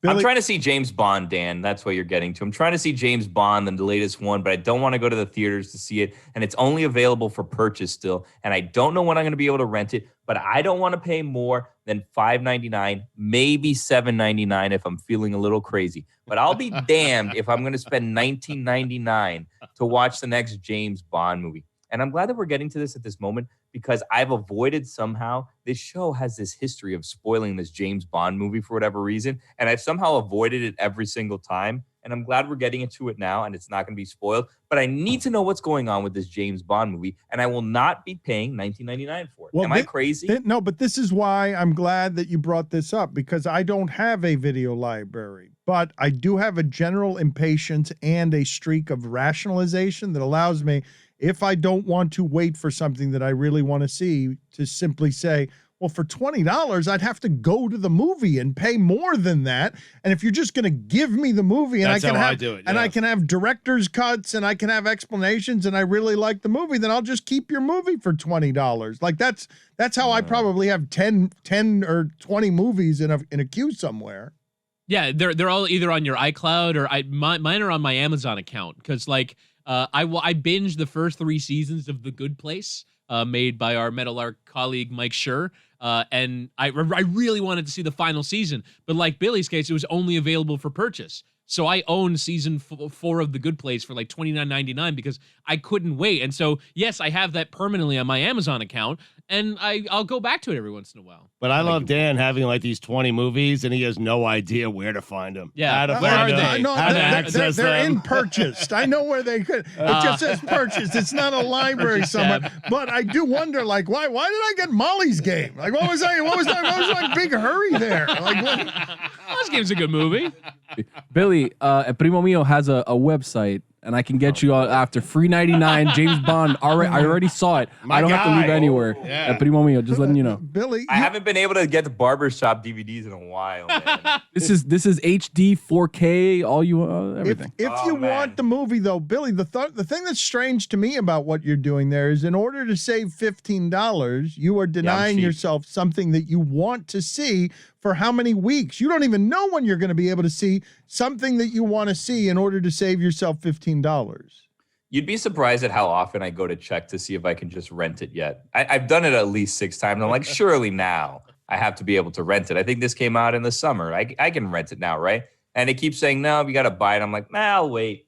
It's James like- Bond will always be there. It's like 3 hours, isn't it? You'd be paying $5 an hour for your entertainment of something that you wanted to see. But Billy, I Yeah. think this is a hurdle that a lot of people struggle with overcoming. The paying digitally for something that either if you bought a DVD in a store in 2005 or went to the movies, you'd feel like you get a more like the digital purchase of something that is more, I would say, than 99 cents. Is something that a lot of people really struggle with. And I don't know why. Like if it's content you'd want to watch, and if it's content you'd pay for in a different context, why is it that hitting the button to charge your credit card $19.99 is such a mental hurdle? I feel like it's saving money, Stugotz, to buy one of these movies that you want to see because you're not getting for the convenience of it. No, you're absolutely saving money. And you're Yes. cutting out all of the middlemen in Right. all of these transactions where the studio, as all of this stuff and streaming and everywhere else changes and how you consume this stuff changes, you're just giving somebody $20 to do something in your home that would cost you what, $45, $50 to do with someone else, with a wife, or $100 if you're going with kids. Probably, but to answer Chris's question, and Chris, the answer is when you're sitting on your couch, okay, you don't feel like you should just watch TV. You spent your entire life not having to purchase a single thing. And now all of a sudden you're being asked to purchase something that feels like something you should really be going out with your girlfriend or your wife and doing it and making an evening out of it. And now you're just sitting on your couch and paying for it, right? The screen's not as big. The popcorn's not as good. The food choices aren't as good. It just feels like something you shouldn't have to pay for if you're sitting at home on your couch. Billy, have you ever paid for an app? I don't think so. What kind of app are we talking here? I don't know. Like I bought an app that's like a different version of Twitter that I find better to read, and What? it's a bit more like TweetDeck. And so I have it on my phone, and I think that app is worth like $9.99 now. Jeez. And it's a better experience for me. But yeah, like some people don't want to pay $9.99 for an app. Can you guys explain to me what the hurdle is on you're talking about from if it's not to save money, if it's not because I'm somebody who needs to save $15, but it's just the mental gymnastics of I don't want to pay $20 for something that I want to see right now this minute, even though everything that gives me convenience can be something that costs nowadays. I will wait 3 weeks, 5 weeks, 7 weeks. I will deny myself. You still have no idea, Billy. The movie might not be coming out for 4 months, right? A movie you want to see, and there aren't very many of those, right? There aren't many. It's coming out. Don't worry. It'll come out soon enough, Dan. You don't need to worry about that. And I'm going to wait. At this point, I'm entrenched, and I'm not going to give in. Because here's the thing. I know that I'm not going to watch this more than once, right? So I could either pay $20 to watch it once, or I could pay $5.99 to watch it once. And I'd rather pay $5.99 to watch it once. But the problem when you rent it is that then you're on the clock, right? Because you only have like 48 hours to watch it. Mm-hmm. And I'm starting to learn, Dan, you'll learn this too maybe one day. Once you have children, they do not give a crap about you needing to sit down for 2.5 hours to watch James Bond. So then anything that takes you normally 90 minutes will take you about 4 days. So I'm going to have to figure out something to do when this is $5.99, because then I may have to order it maybe once or 2 times, possibly even 3. And at that point, I should have just paid the $19.99. You're going to lose money 3 times. Yeah. And I love that $7.99 is you feeling frisky. I love that. Yeah. That's when they're like, oh, this is like some super HD that I've never heard of. I'm like, okay, $2. I think I could spend that. Hope the wife doesn't check the bill on this one. Yeah. Billy, how often do you want to see a movie right when it comes out in general? Because I would think that the Bond franchise, Fast and the Furious, there aren't very many. I don't understand what you're doing here. Like, this is a movie. What's the long list of franchises that you can't wait to come out that you need to see immediately? It's very few. You'd be surprised. I don't know what it is, but I don't feel like this social obligation to see things when people see them. So like if I hadn't have seen the latest Fast and Furious for Chris Cody and the podcast, I don't think I would have seen it yet. I mean, maybe I would have rented it because I did see that was on sale for $6.99 the other day, finally. And I need to tell my wife, hey, this is out there if you want to see, Fast 9. But there's not a lot of things that I'm like, I need to get to the theater to be the first to see this. It's strange. I don't know why. I'm weird. I think I'm wired a little bit differently. Like the Adam McKay thing, for example, the movie that you guys saw, Don't Look Up, a couple weeks ago, right? So that movie has come out, and there was like this screening that we were all invited to, but it was like a limited number of things. And I told Hildy on the last day, and she's like, well, we only had 20 spots, and we have 37 people, so I don't think you're gonna be able to make it. I'm like, okay, fine. I'll watch it on Netflix in a couple weeks. And I was okay with that. I haven't been excited about going to the movie theater since Titanic. Oh, stop it. Really? That's a lie. Stop That's it. a lie. I remember going. I think it's the last. I saw that twice in the theater, Titanic. Really? 20 years. So that's 97? What? That's I can't That's remember. a lie. I mean, I'm not. Maybe I've had You another. haven't been to a movie since No. 97? I've been. I'm talking Right. about like where you're Like, talking really about here. We're like, excited, I gotta yes. go see this movie. Right. you're talking You about wanted to go see Jackass opening weekend. Everybody knows it. I know it. I was there with you. a quarter century. It's been, you're saying, since you were excited I'm to trying go to a to think movie back theater. of like the last time there was There's a no movie like out. Star Wars movie, Never- no like not a big Star Wars Marvel, guy. DC comic movies. I was there Harry opening night for Potter. Anchorman. I was remember gonna say, thinking maybe, like like- that movie was going to be a sensation. Maybe the Seth Rogen movies. Maybe I saw Pineapple Express Well, early. let I me don't remember. ask This is the end. Let me ask you this question, because we were talking about this the other day. In fact, Adam McKay, I think, might be a South Beach session as Don't Look Up comes out. And we were talking about, like, when was the last great comedy that a whole bunch of people gathered around for, and by word of mouth, you were getting together and saying, you got to go see this. You got to go see this comedy. You got to go. Like, the whole world has changed since whatever it is that movie was, forgetting Sarah Marshall or Hangover or whatever. I think it was Hangover. Whatever it was a long time ago. Like, the entire landscape of what passes for entertainment has changed. But the Spider-Man movie this last weekend was something I heard everybody talking about, this is not my universe. It's not something that I understand, but the Spider-Man movie Marvel universe. was that kind of event, was Yes. it not? I think it broke some records. My daughter went with her friends, and I felt really good for my daughter and her friends because some of what's been stripped is that movie-going experience from their childhood, and they went last night, or they went a few nights ago, and they absolutely loved it. They loved it. We're getting sold where now your kids are complaining about their childhood. Yeah. We are getting old. Yeah. This is wild. Yeah, my kids are complaining. You're so right about I think The Hangover is the answer, though. In terms of like the last 10 or 15 2009. years. Yeah. Wow, What was that sound from Billy muttered under his breath? Hangover overrated, Billy? What are you doing? No, I'm good with the Spider-Mans and the Batmans. I get it. Yeah. Enough Spider-Man. Let me guess. Peter Parker's love interest is Mary Jane. Mm-hmm. Never heard Uncle that Ben's before. dead. Whoopsie Oh, daisy. he's working for J. Jonah Jameson. Did he What get- a shocker. Did he get bit by a spider in this I one? think so. I think Yeah. so. I think so. He This gets one's some totally superpowers. different, by the Wow. way. It has none of those things in it. I Oh, think. really? I Oh, haven't seen it, really? It's like an extension Let of the us dismiss franchise. it in peace, will you? What does that even mean? It's an extension of the franchise. It's an extension of the franchise. Like this is. I don't want to spoil it, but it's. Go ahead. It doesn't matter. It's Have you the- been cornered as a Don't spoil Spider-Man it. The zealot internet is here? going to get so mad at us for this the It's- last it's 20 weird, seconds. yeah. Let's Yeah. clip Do that. it. Because we're not clipping it. You're not backing away from. No, I'm wait not a minute. You were afraid. just boldly out there with, I don't care about the brave take. No, of, I'm I saying don't we care just about your dismissed Spider-Man. Spider-Man, and now I'm saying That's the right, internet's yeah. going to get mad at us because That's we've right. spent the last. Everyone, even like the discerning, or like that movie's really good. It's been really good. It's the critics. it? The odd not yet. Yeah, so not that That's excited not the about it. point. Okay, but hold on a got things to second, do. Chris. You're playing defense against the Spider-Man franchises. Tony tries to be its only defender here after Well, having not having already seen it. told you that he did not see it, and you ask him again if he's seen He's it. like he's acting like he's a big excited about He's movies guy, trying yet to he hasn't help seen the it. segment because no one else Spider-Man here. would be a good basketball player. You by the need way. to shut the Playing fuck up defense? for a Probably. second. Oh my God, he would be. Imagine him playing he really defense. would. Lockdown defender on everyone. I mean, intercepting passes in the lanes with his web. You think he'd be better at basketball or football? basketball. Yeah. All of a sudden, he'd just be on top of the No, backboard. but he'd need something to swing on between the backboards. Skycam. Because you have him. There's no Skycam in basketball. Yeah, you put a Rhythmic Skycam up there. gymnastics. He'd be great at rhythmic You don't gymnastics. think he could find anything in an arena to Good get him shot. from He's like, basket you to have him like basket? swinging from the scorer's table.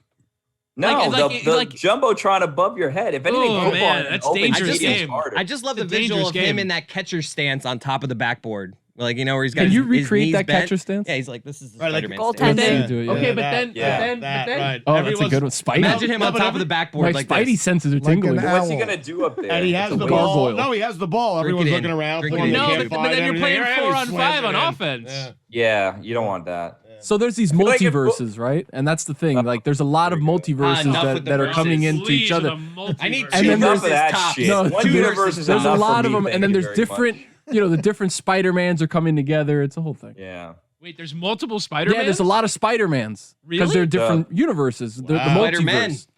Yeah, that's what I'm saying. It's a good movie. So like, Good job, so like Chris. Toby Maguire's in this He's in picture? it. Is he? Andrew Garfield Oh. also in it. Wow. Oh my God. Look How about at that? now he's got Whittingham. Look at Whittingham. Ah, piqued your See, interest. he was- Are there, he are was there not- 3 Mary Janes as well? Again, Is the Mary Kirsten Jane is Dunst? only Zendaya. He just put his glasses at the tip of his nose. Whittingham. After that. that's- Zendaya was Michi. That is how he expresses titillation.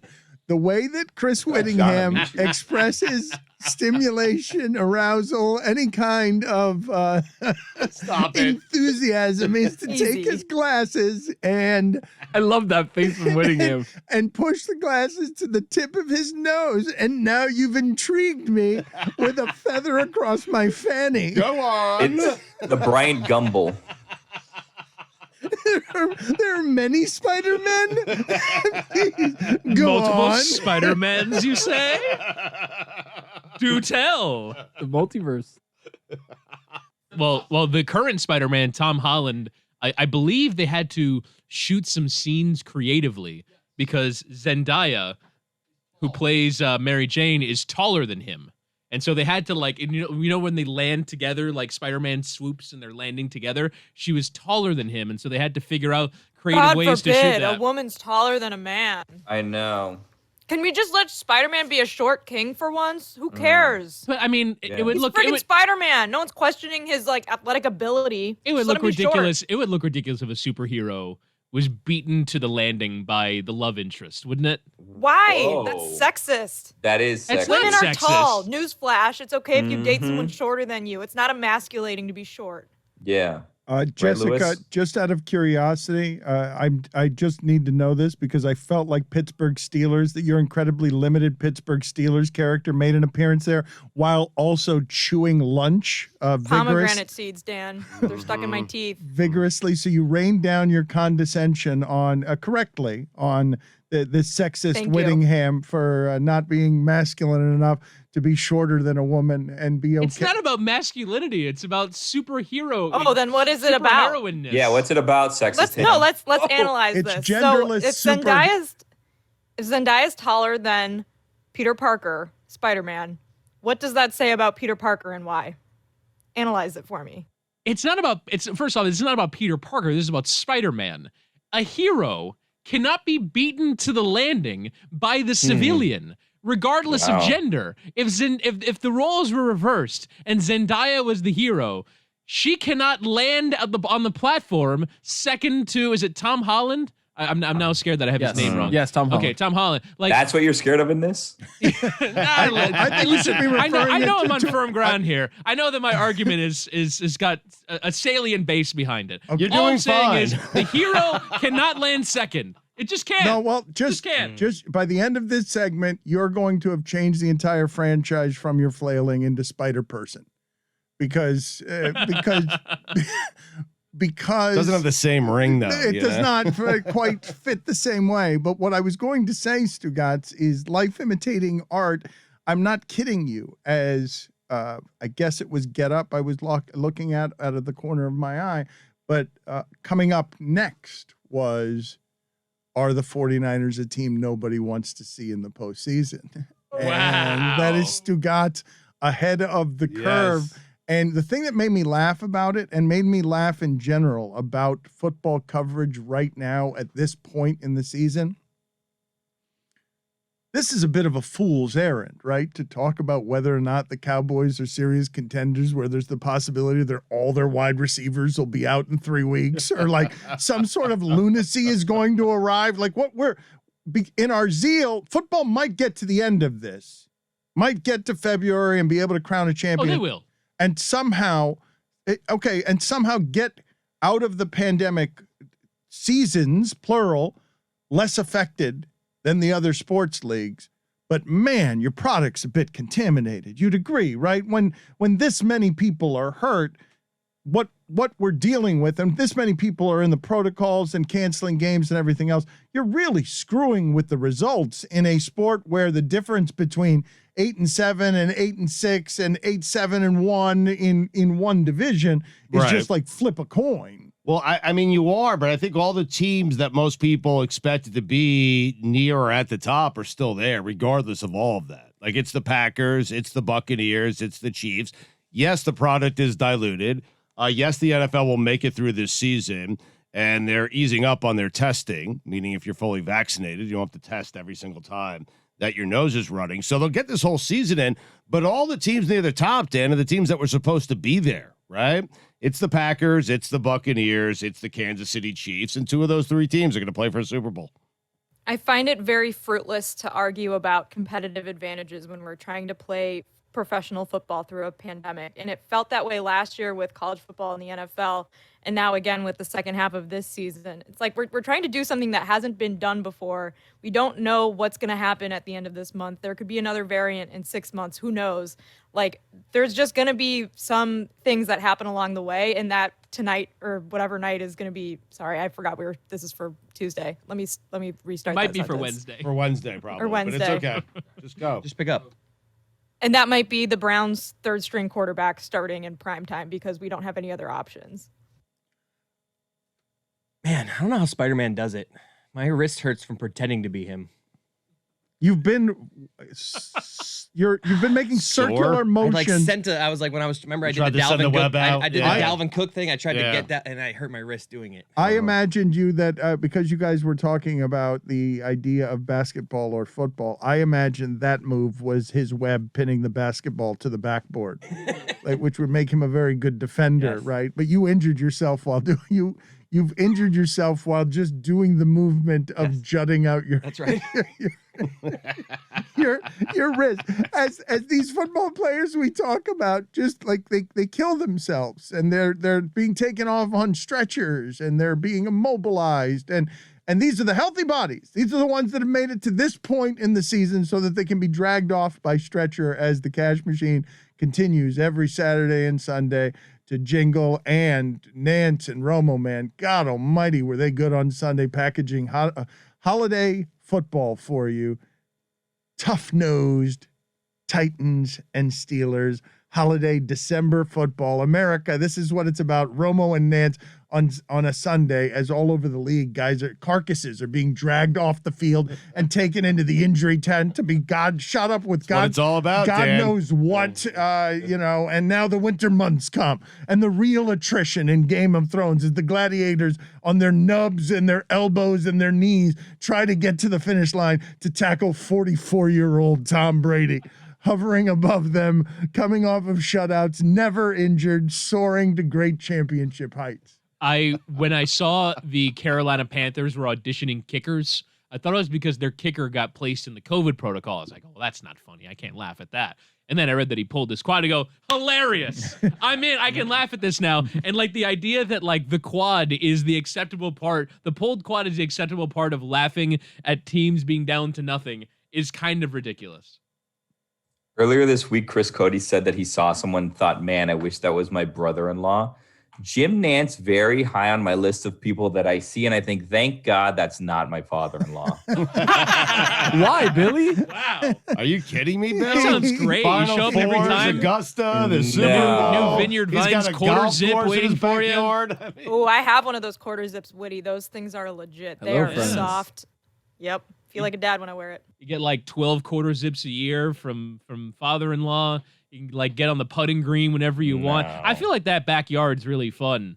You don't even have to talk to him. Say, hey, can I go like take shots on this 110-yard par 3 you have in your backyard? Cool. No, every time you show up anywhere, there's just a sweater vest waiting for you and judgment on the side. Couldn't take a it. side of judgment. He does do like that condescending, judgy thing with Romo, right? Where he plays along, but you know he's doing it like out of like, this guy, who does he think he is? He thinks he's the best. I'm the best. I'm Jim Nance. Brian Cushing, that's someone that could be my brother-in-law. What? Kyle Brandt, just to go Why? back for a second, it was Chris Cody saying that Kyle Brandt is who he wished was his brother-in-law because he was so cool. And Billy is now countered with, I wish that Jim Nance was not my father-in-law. And I think I'm with him on this. I think the condescension will outweigh the pluses because I have a candidate for best father-in-law. well, I've got to stop you before Brother-in-law, fine. but We're before doing you, fathers-in-law now. You stepped out of the room for a second. we'll get to that in a second. But Brian Cushing, Billy. It's a weird one. He would break Billy. He would legitimately break Billy over his knee. Yeah, he'd probably bully me. But full disclosure, I was going through my tabs for the week and Brian Cushing was there. And I said, you know what? I think he fits in that other category we were talking about. Now. Love a good tab Brother-in-laws. check. Love a He good definitely tab make review. you go keto. Ooh, good shout. Oh, You don't want that in a put brother-in-law. it on the poll. Would Brian Cushing make you go You're still eating grain, bro? keto or paleo? Which would it be? It would certainly be one of them. Macros, bro. I have Bruce Hey, Brian. Arians being a great father-in-law. Really? Ooh. I have Dusty Baker being a great The best ever. father-in-law. Yeah. I have Wow. Dusty Baker Yeah. being slightly overprotective. I think Bruce Arians would like his way of welcoming me into the family would be by getting me drunk, like shit-faced drunk. Little fishing trip. Yeah, a little Yeah. fishing trip, Yeah. and like I'm lying on my face at the end of it because I can't hang But- with Bruce Arians. Impossible to shop for the holidays, I would think. Ooh, Oh, it's very easy. You get him a Kangol. No, he has the ones No, you he get wants. him a different one.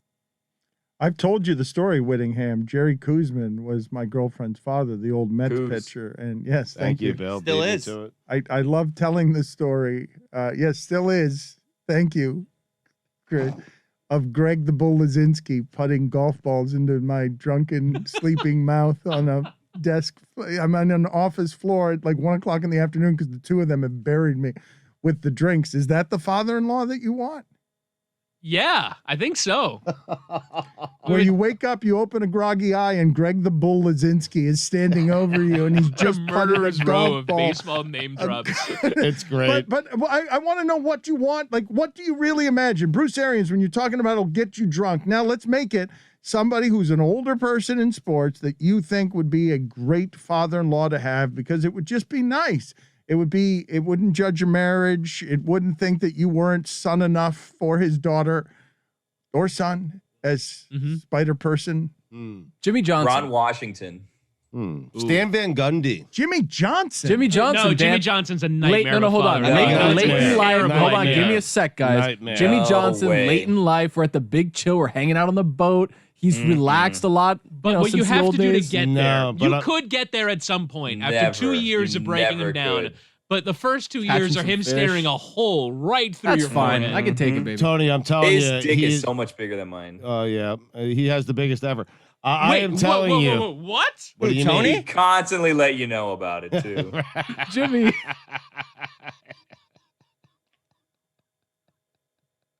Did I Slaps miss it something? down.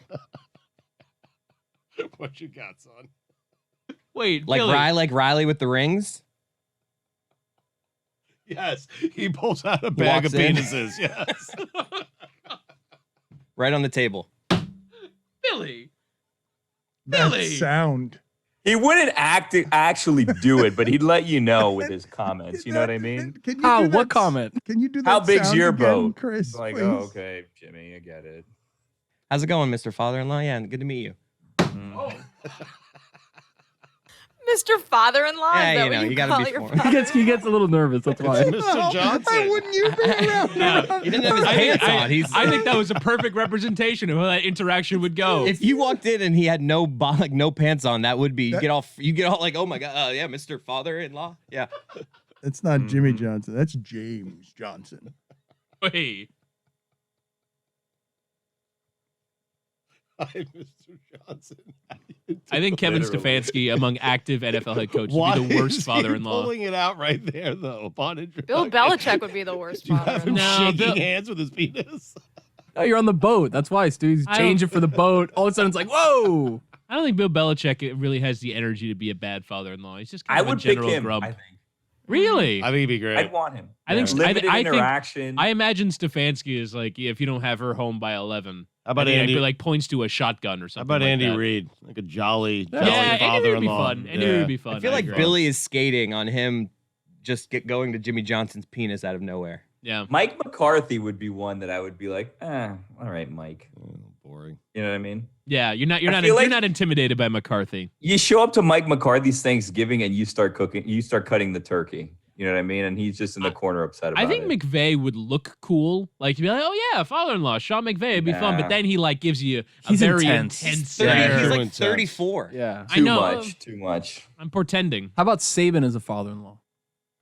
Oh, No. disaster. No. Disaster. Out on the no, boat? No chance. The lake, you know, he's No letting you chance. go tubing.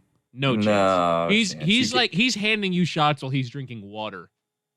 Just waiting for you to slip up. Yeah. Stugotz, I feel like you'd be a cool father-in-law. I feel like I think your dad is a great father-in-law. Yeah, I was my dad's actually all right. going to suggest your dad. I would be a great father. My dad's very particular. You know, Yeah. he likes it his way. so Idiosyncratic. he doesn't like. Yeah, but his way is a fun way. Like I Yeah. feel like it's a I feel like fun it's a way. weird way. I would definitely be like afraid. Like I feel like Greg Cody's the kind of father-in-law that like walks in on you going to the bathroom one time and then it's Oh. weird forever. Hmm. You know what I mean? That actually has happened. Doesn't he cook shrimp and your wife's allergic? Nail right on the head. No, I'm kidding. That didn't happen. I don't think. That was Christy.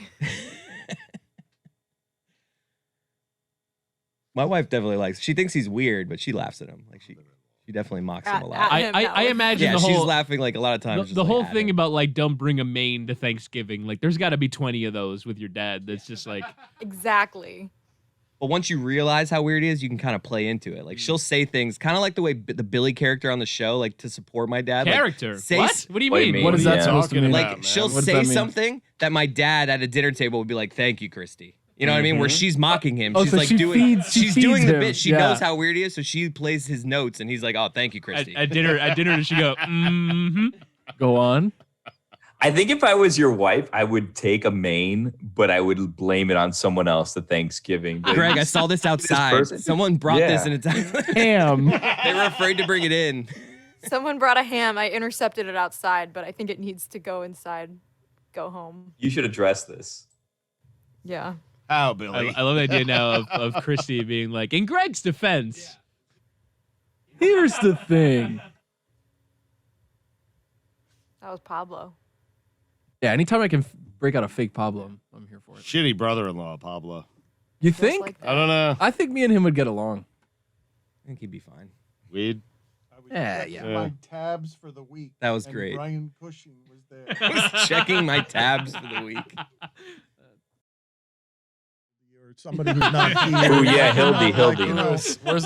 skipper, Where's you know, Lewis? like somebody who's got to fly in. Frankie's I'll going to go- come in maximum here. inconvenience. Is Skip in town? Worst people. I'm gonna start with the music then. All right. Kendry. Here we go. Oh, my.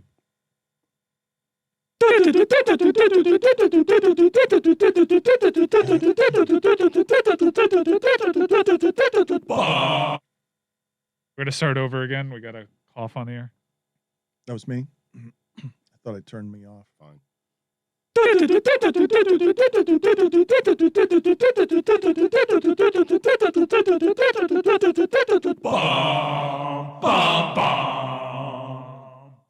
This godforsaken thing. All the lines are provided by our soulmates at DraftKings. We have for the holidays here and forgiveness for this all week. We've had a skeletal crew with a lot of people elsewhere because we are all trying to be COVID safe.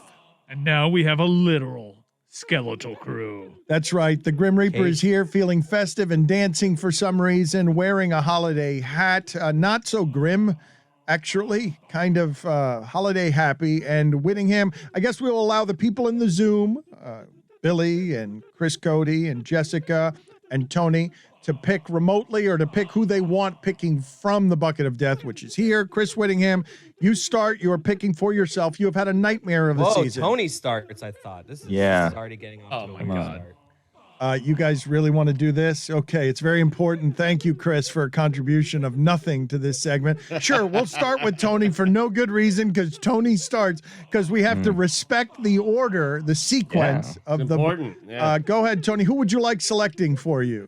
Not Witty. I want to get Mike. Mike's had the hot hand. We need to get away from Whittingham as fast as possible. Yeah. I had the Jets last week, What a Dano. bollocks. Not a good pick. Nobody's going to want this plague Never is. Whittingham picking for them because he has had a nightmare of a season. He's lost like 10 or 11 times. All right, I'm going in for you, Tony. I'll do my best here. Come on, Mike. Jags. Oh, wow. The Jags are at the Jets. Ooh. They're only a 2.5-point dog. Only a 2.5 Don't do point it. dog. That new coach swag, Daryl Bevel. Nah, I'm going to throw back. All right, putting it back. Hey, look That at was a useless contribution They of lost at home to the analysis Texans. from It was Tony. not Tony, I useless. thought you knew the new football. coach swag. Tony, They lost hold to on. the Texans. Mike, don't Dano. open your hand for a second. I need to call Tony out on Suspense something. is killing me. Mike, You you want have. me to keep it short? You want me to keep it long? You want me to do Mike, the whole thing? I want you it want me to tell be you Trevor good. Lawrence sucks? What do you want? What I want is your analysis to be good. Mike has said that you're very strong on football, that you do the advanced stuff. And when your analysis, when it comes time for your analysis, it's something like that. Daryl Bevel swag, new coach swag. New coach swag, yeah. That's What's not- wrong with that? That's not useful analysis. Mike, what Okay, so you want me to give you a little 2-minute spiel on the Jags? You want me to keep it at 15 seconds? All right. Trevor Lawrence has not put been it good. back already. I'm blaming a lot of it on Urban Meyer. They have to give the ball more to James Robinson. He actually had a decent week this past week. They got blown out by the Texans. They're a bad team. They have no defense. They have no offense. They're a team that's going nowhere fast. They have the number 1 pick, and they need to get a pass rusher desperately. I'm throwing it back. Are you happy, Dan? yes, that's better. That's better than Daryl Bevel swag. Not Yes. so New certain. coach swag. New New coach coach swag. Kept swag, it moving, though. What do you All right. have there, Mike? Upgrade. You got the Saints at home Monday Night Football against the Dolphins. Down to Saint Rooney's. Saying the Downgrade. Roonies Came through for are- me. The Saints have beaten the Bucks and the Packers. I mean, what a weird team. The Saints Letdown, are a due for a letdown. 3-point favorite against the Dolphins. Whittingham, you select now for yourself because Thought I no was one next. wants. No, Chris Cody. goes Okay, next. Chris Cody. next. Very Who do you good. want picking for you? Chris, who do you want picking for I'll you? have Stugotz pick for me. All right. All right, Bob. All right. Should I go in there? Should the Reaper come in Reaper- here? Reaper will Who's come to you. Bob? I mean, That's right. I'll pay a fine.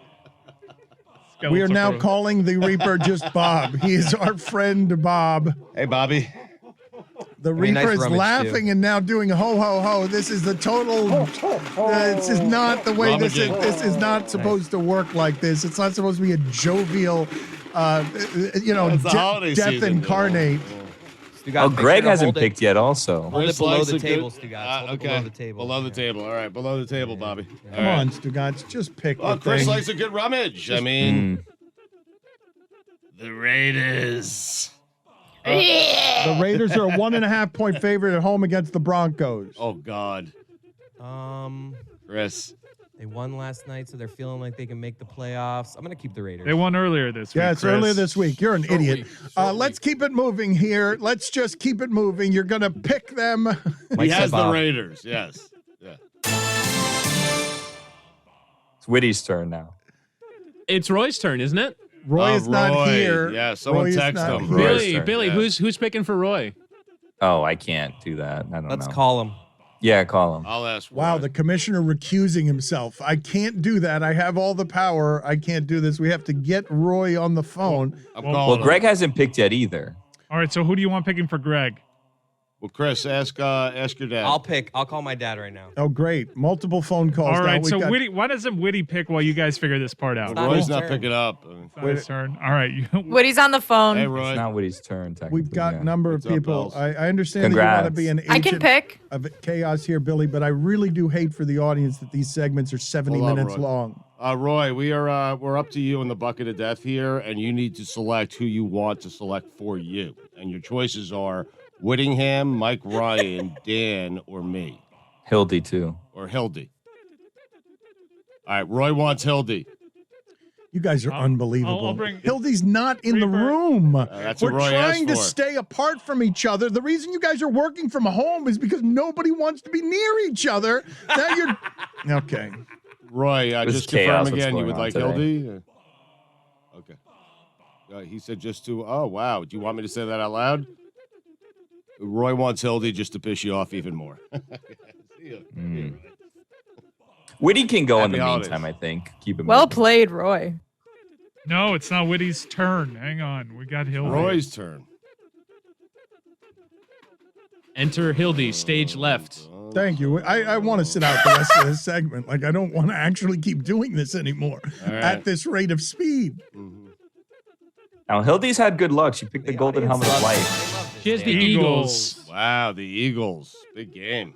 Wait, is Roy on the phone? Does he They're- want to keep it or put it back? They're, Call him they're, back. ten, they're Should I 10-point call him? favorites over the Giants, so Let I me call him. imagine you want to He's keep got to it. keep that. We'll keep it. I would keep Roy that. decides you, Roy. Good. That's a good pull, Hildy. Yeah, good That job, was such a Hildy. good pull that I would suggest maybe hang around. You never know who else might go to you by proxy. All right, Bob. I mean Reaper. Go around and go to Chris Whittingham. It's a fine. All right, now we do have a bit of controversy. Hildy put back the Eagles helmet into the bucket. Uh-oh. So I'm going to have to remove the Eagle. Oh, no, No, actually, just hang, pick hang it. on. No, the Reaper found it and took it out. All right, Wow, good job. remarkable skill from the Reaper here. Great job. All right, I'm going not in. picking Quick one. rummage. Fine bucket plus death. Wow. What? Do it. Do it. Let me see. This could be my Christmas bonus. The fine bucket, I would guess, probably has. Does it have Does it have Chris Cody's $50 for killing somebody earlier this No, week? it does not. What happened? No, put and it it's missing your He never $5 killed for anyone. coughing, Mike for calling the Reaper Bob. I mean, there's a Twice. lot. Yeah. I'm kind of seeing somewhere in the neighborhood of like $70 in here. Figure 100. You know what? After Roy was so ungrateful for the amount of money that was in it before, I'm going Really, you're to, gonna, for the holiday season, I'm going to accept the punishment wow, another and fun. take the fine bucket Well, money. Chris Cody owes you $50. I owe you $5. It's not. Five. It's not I mean- debatable. Chris Cody owes you Full buck. $50. No, he didn't kill him. He, he said did he kill seems like Bobak. someone that He- would be dead. Said he should be dead. He killed Bobak. Is that your ruling then, Commissioner? Commissioner, you want to sit out other things, but you're making your ruling there that he doesn't. Yeah, it's a holiday season. So you're taking $50. You're stealing $50 yeah, you're stealing from $50 Whittingham from me. for the No, holidays. Witty's going to donate to that to some holiday charity anyways, right, Witty? Yes. So now you're stealing from a charity. Yeah. Oh. You box yourself How in the there. turns Bill. have tabled. Okay, very good. I'll Okay. donate the $50. I'll give him his No, 50. it's too late. The turns have been tabled. Let's go ahead and All right, Good. so I think it's Stugotz now. No, it's Jess's No, turn. it's- Oh, Jesus. It's Jess's Oh, Sorry, turn. it's my Roy turn. to Ooh, call it's me my back. turn? Yeah, it's Jess's Who do you turn. want picking for you? You guys skipped me. Mike. Oh, no, wait. No, it's Billy's turn. Sorry. That's right. It's Billy's turn. Yeah. Stugotz could pick for me. All right. All right. Sorry, Reaper. I'm sorry, audience. Getting a workout. I mean, this Reaper. It's just they're making mean- the Reaper go from one Was part Hildy of the still there? studio to the other. It's real whatever's bold strategy geographically while on furthest remote. from the Reaper. The Reaper's losing weight. He's wearing a watch that's counting his steps. A real bold strategy by the shipping container to take an already messy segment, go While on not remote, here, and the be no, assholes the with bonus it. part of it is that none of them are here, allowed to work from home, so they can do this to the Yeah. audience. You can't see Danny's daggers, but Guys, I can. Stugotz picked the helmet. Come on. I have a Audience is helmet. loving this. Yep, I do. Yeah. I have the Steelers, Bill. Wow. Ooh. I'm going to put that Flop back. helmet? They're Do it. playing the Nine and a Chiefs. half point dog. Travis Kelce on the COVID list, though. Put that back. Okay, it's back. Hmm. Oh, wait, I don't know that Roy's I want you calling. picking my second pick, though. Roy. Okay, here we go, Billy. This is your official pick. I don't like it. It's orange. Big Apple. Oh, You got the Nets. It's such a bad The Jets are favored this week. 2.5 points against the Jags. Does he have to take? I always ask this question. He's picked 7 Who are the times. Islanders Does he playing? have to pick a football team? Well, hockey's canceled. It's Hockey's canceled. You can go Nets, Knicks, right? Really think it through, Billy. Nets are yeah, let's keep it moving. I'll get back to you. Keep it Nets moving. are away at the Trailblazers. But everyone's out. Yeah. Good shout. I'll take the Jets. We'll get this done with right now. I'll take the Jessica. Jets. Good job, Bill. Jessica, who do you want to pick for you? Mike. All right, back there. Bob. Bob with the watch, the countdown. Ah, maybe. I'm just kidding, Mike. Bob, Bob. Watch. What if I made him walk back to Stugotz?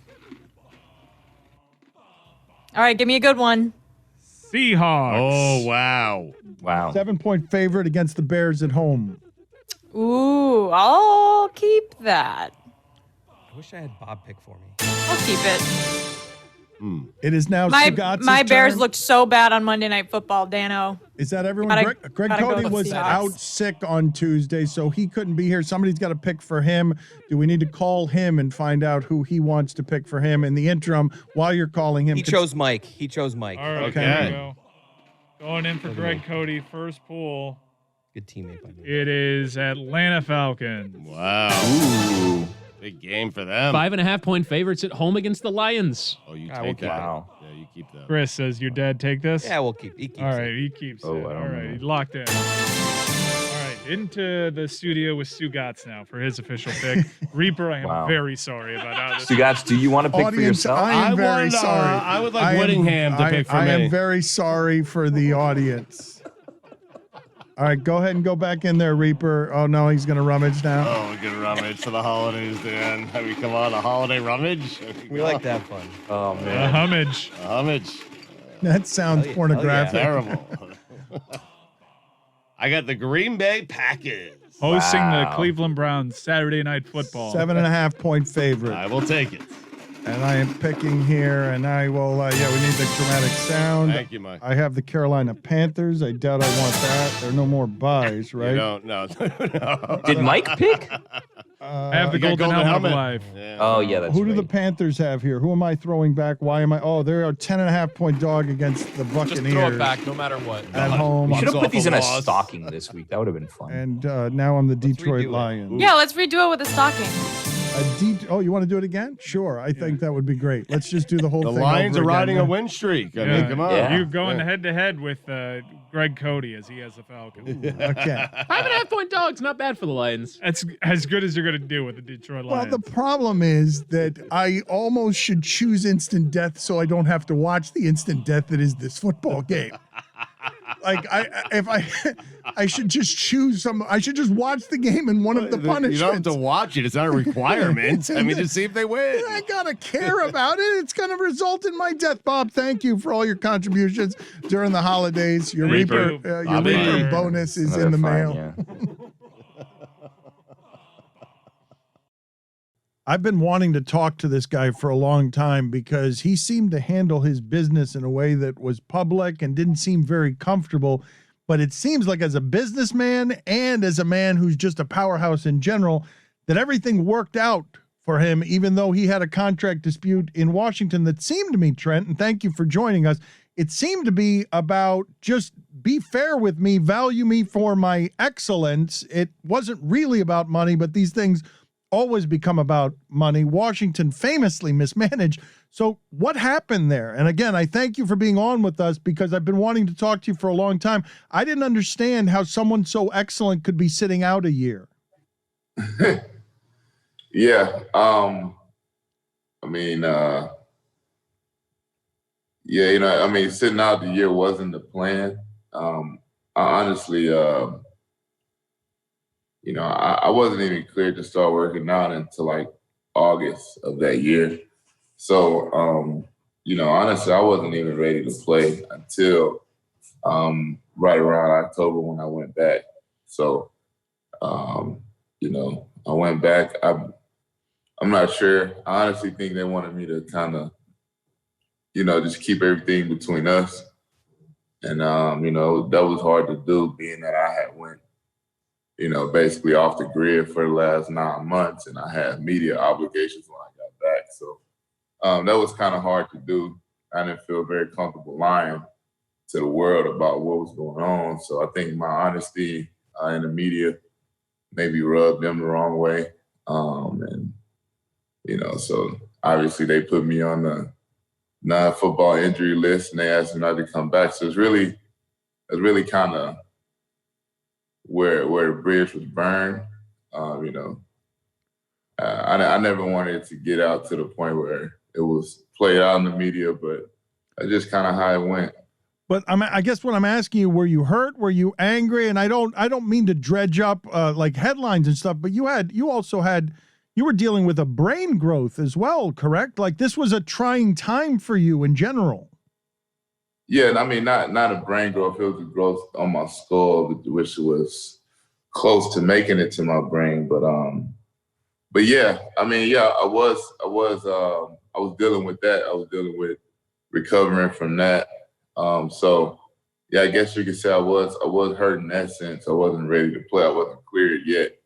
But I mean, that's kind of really how it went. I mean, it wasn't like I was holding out for more money. I mean, a lot of people hold out for different reasons, and most of the time it does have something to do with contractual disputes or money or what have you. But honestly, money wasn't very high on the list when it comes to things that the reasons why it didn't work out. What are you trying to do with your film? Why is it important for you for people to have the story? Silverback, the Trent Williams story, it is documenting the entirety of your journey, right? I'm assuming it's going to be from childhood as well, not just this part which people are interested in.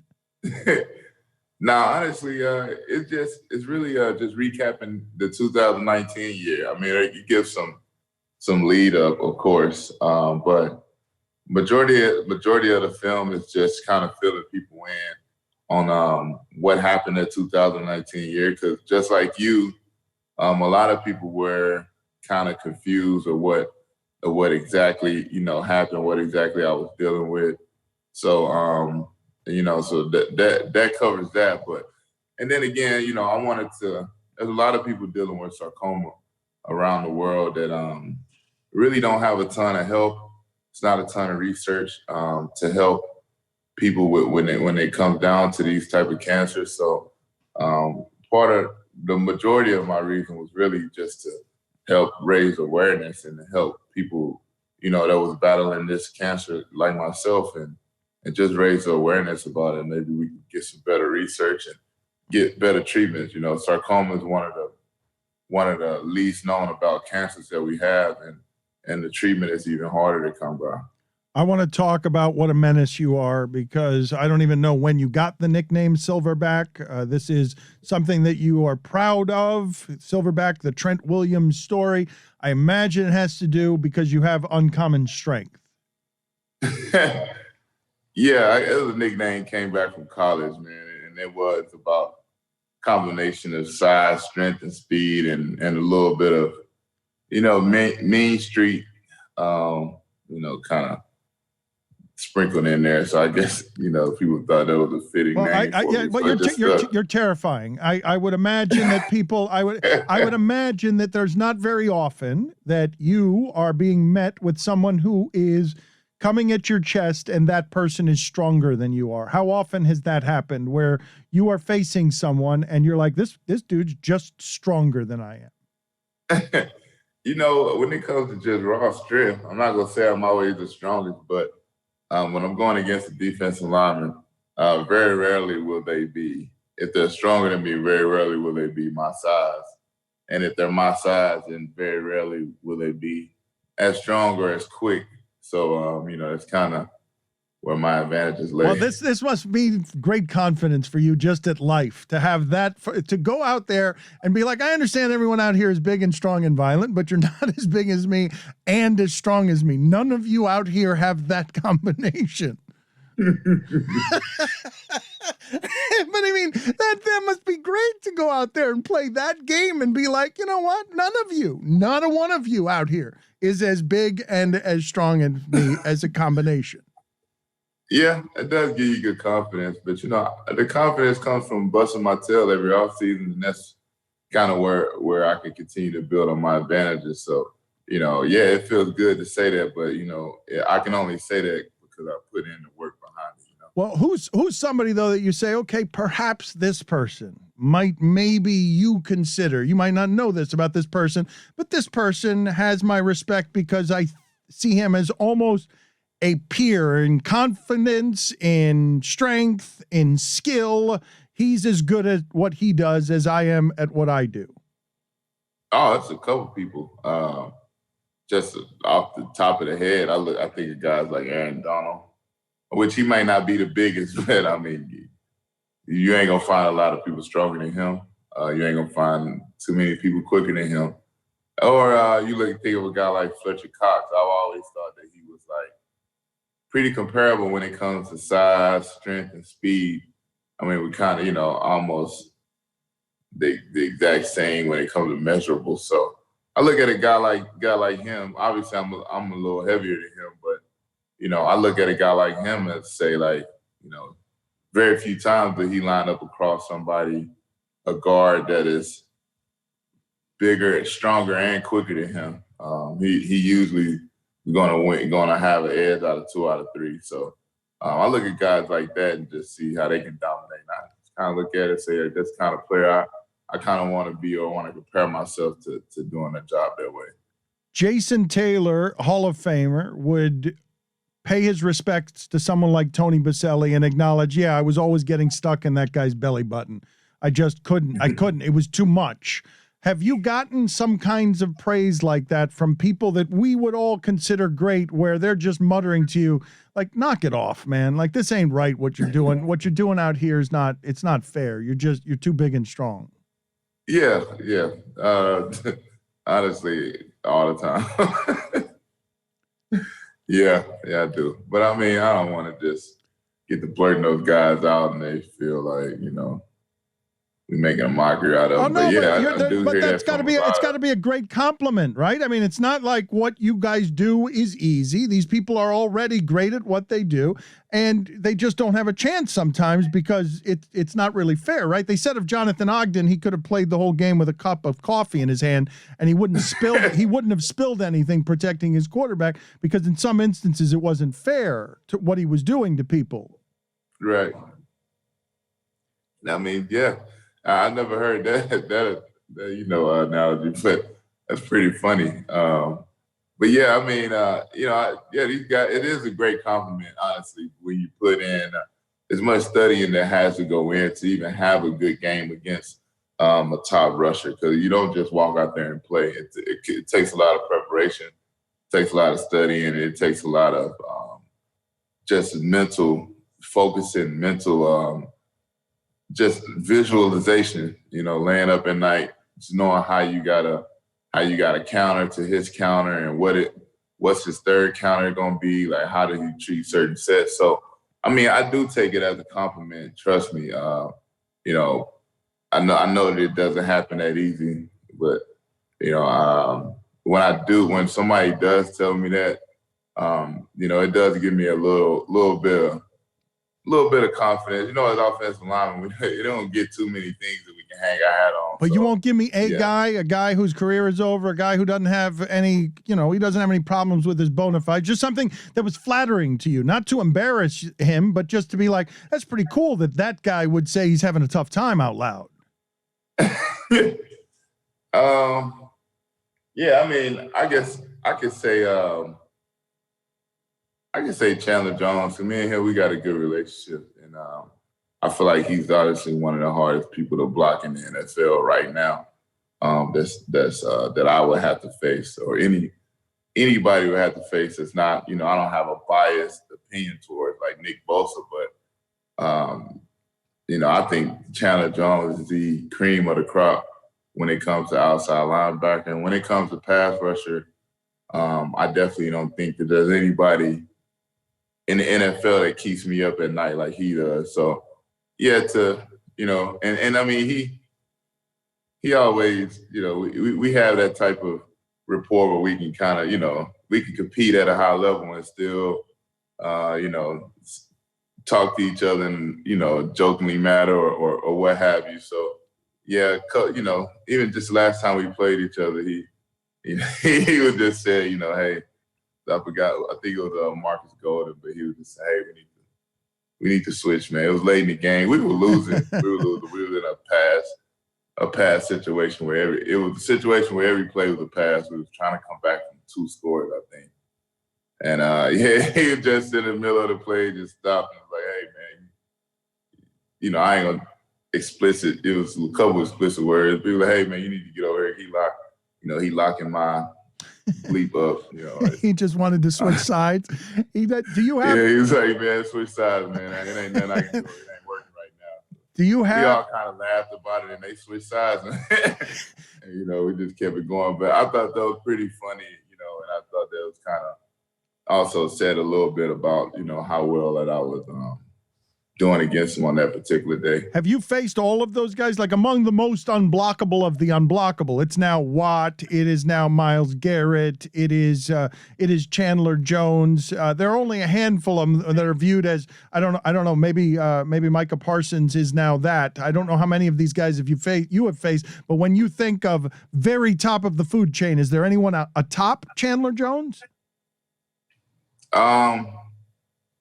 When you talk about pass rushing, I mean, like I said, I like Nick Bosa. But I mean, he's my teammate. I see him every day. It's like a brother to me. So I feel a little biased, but when I just take him out of the conversation about people that I have to face, honestly, I know I don't really see anybody better than Chandler Jones at the moment. I haven't played against Myles Garrett. I know he is a game wrecker. But when it just comes to pure pass rushing and you look at some of the things that Chandler is able to do, some of the moves that he possesses, and how he can take advantage of his one-on-one and take advantage of his mismatches. I mean, he literally can wreck a game for you. He's kind of like what Aaron Donald would be, you know, to how he can wreck a game from the inside the same way Chandler can from the outside. Now, obviously, you can get chips, and there's a lot more you can do to help an edge rusher than it is a D tackle. But, you know, just from my experiences of playing this game, you know, he's definitely. That's an insult. You don't need a chip. You don't need somebody chipping for you. You get offended by that. Do you not? You don't need any help there. You don't. Now, I personally don't like the chips. You know, a lot of offensive tackles don't like the chips, believe it or not. No, but you personally are more offended than all of them. Like I don't need any help here. Thank you. I don't need any running back. No, please. I've got this.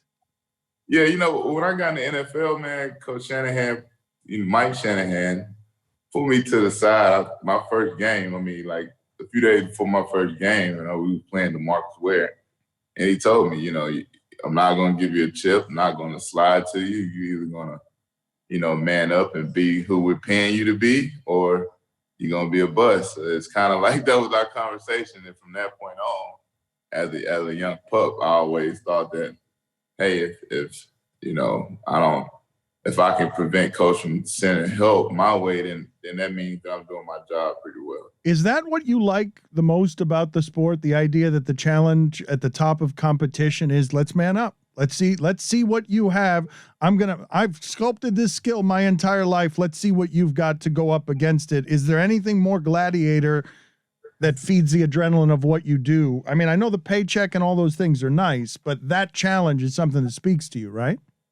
Yeah, of course. I mean, when you think about nobody ever thinks about the game within a game. Like when you think about when it being third down and long, and it's you need a touchdown to score, you need a field goal to tie it up or to win, and you need every eligible receiver in the route, and this guy you've been blocking for 3.5 quarters now is a true one-on-one, as you probably have already shown him your best shot. He's giving you his best You're shot. tired. You're tired. He's tired. Yeah. That's the game within a game. That's a challenge where it's like, I could have blocked him 30 straight times, but this 31st time is the biggest one. It's really the only one that matters. If you lose this one, then all the stuff you did before is literally going down the drain. So that, to me, that's the biggest challenge in football, especially nobody thinks about how hard it is for offensive linemen to march down the field, throwing the ball every time when the guy in front of you knows it's a pass and he's, playing with his hair on fire because he know that one sack can derail your comeback and pretty much stop it. Silverback, the Trent Williams story. It is documenting Trent's journey. Last question here. We'll get you out because I know you have to leave. You are friends with Adrian Peterson. He has a legendary vice grip for a handshake, but you've also trained with him in the gym. And I've heard the legendary stories, 2 60-pound dumbbells, him jumping very high with 60-pound dumbbells, doing ridiculous things. You can go with him in the weight room, weight for weight, or is he a specimen even by the standards of specimens in that league? Well, you're right. He is a specimen. He is a specimen of all specimens. I mean, Adrian, he is the GOAT when it comes to being a specimen. Obviously, I'm about 100 pounds more, probably 110 pounds heavier than Adrian. So I should win the weight battle when it comes to the weight room. But I guess probably when you do the per pound or how strong he is, and I think his stats are pretty unbelievable when you look at how fast he is, and really honestly, it all comes down to how much he competes. He's competing on a Sunday. He's competing on a Tuesday workout like it's a Sunday divisional championship game. It's like to come in second place in anything is a total disgrace to him. So it's like he is balls to the wall in every drill, every sprint imaginable, and that's why you see the product that you've seen for the last, 2 decades, for the better part of the last 2 decades. Trent, pleasure talking to you and pleasure watching you work. Thank you for spending the time with us. Oh, yeah, appreciate you. Thank y'all for having me on again. This guy has to have all the stories because we'll see if we can get to any of them because he has been a polished figure in the media and with fame, and he has been famously beautiful in La La Land while playing for championship teams. So we'll see how close we can get to the good stories with Rick Fox. But thank you for making the time for us. I can't even imagine, Rick, the height of being you as a Laker, as a beautiful person in Los Angeles, that was, for the vanities, that was the happiest basketball time, superficially at least, correct? Yes, that was a good run. It was a good time in my career. Obviously, the latter phase of my run as a player, but to be at the highest level, winning games, winning championships when the body's breaking down, makes it definitely more tolerable physically. Emotionally, it's easier to block out all of that when you're winning and you're the best team in the league. Was it fun in every way? Like, did you get to feel like it was Showtime Lakers? Because there's only, HBO is now going to make a series, Adam McKay is, about the time in the 80s when it was to be a Laker. You were with those Shaq and Kobe Lakers. That was the height of the sport. It was Showtime era was my childhood, but my 80s and 90s high school and college days. I'm a part of that show with Adam as a consulting producer. So we're pretty excited about what we have to share in March. A lot of years of work to get that going. So I think the audience will enjoy that. And then I just recently did the interview for Jeannie and the Hulu special that the Lakers are doing for Hulu. So a lot of Laker content coming out here in the coming year that'll showcase that era of Showtime basketball. And then, like you said, I experienced Lake Show, as we called it, which I felt was a return to the level of expectation that Laker fans are used to having when it comes to winning championships. And it was a great run. It was fun. Phil Jackson, Shaq, and Kobe era. We did a lot of good for Laker fans. How much sex and drugs in these stories? Are you guys just on the periphery of all that stuff? Because Los Angeles, the Lakers have been representing a style and a lifestyle for a long time on behalf of Los Angeles. Yeah, LA there's a reason why, as a player, you always look forward to coming to LA. It wasn't just to play at the Great Western Forum or to play at Staples. There was an element of experience off the court that I think a lot of players look forward to dabbling in. And obviously, that Showtime era is well documented for the life on and off the court. Both, I think, done at a really championship level if you're into those things off the court. But we definitely showcase what we believe is a look in the lens of not only just through the players' eyes, with the management eyes, but the fans' eyes, and all those that experienced that run. How many incidents were there that you were privy to in the clash between Shaq and Kobe and the wrestling match around ego and vanity that you will find some places, and credit, some places where you find success? How much of the clash were you privy to? How much of it predated you, where, Kobe Bryant is saying to the public, hey, Shaq's fat. Shaq is simply fat. He's not in shape.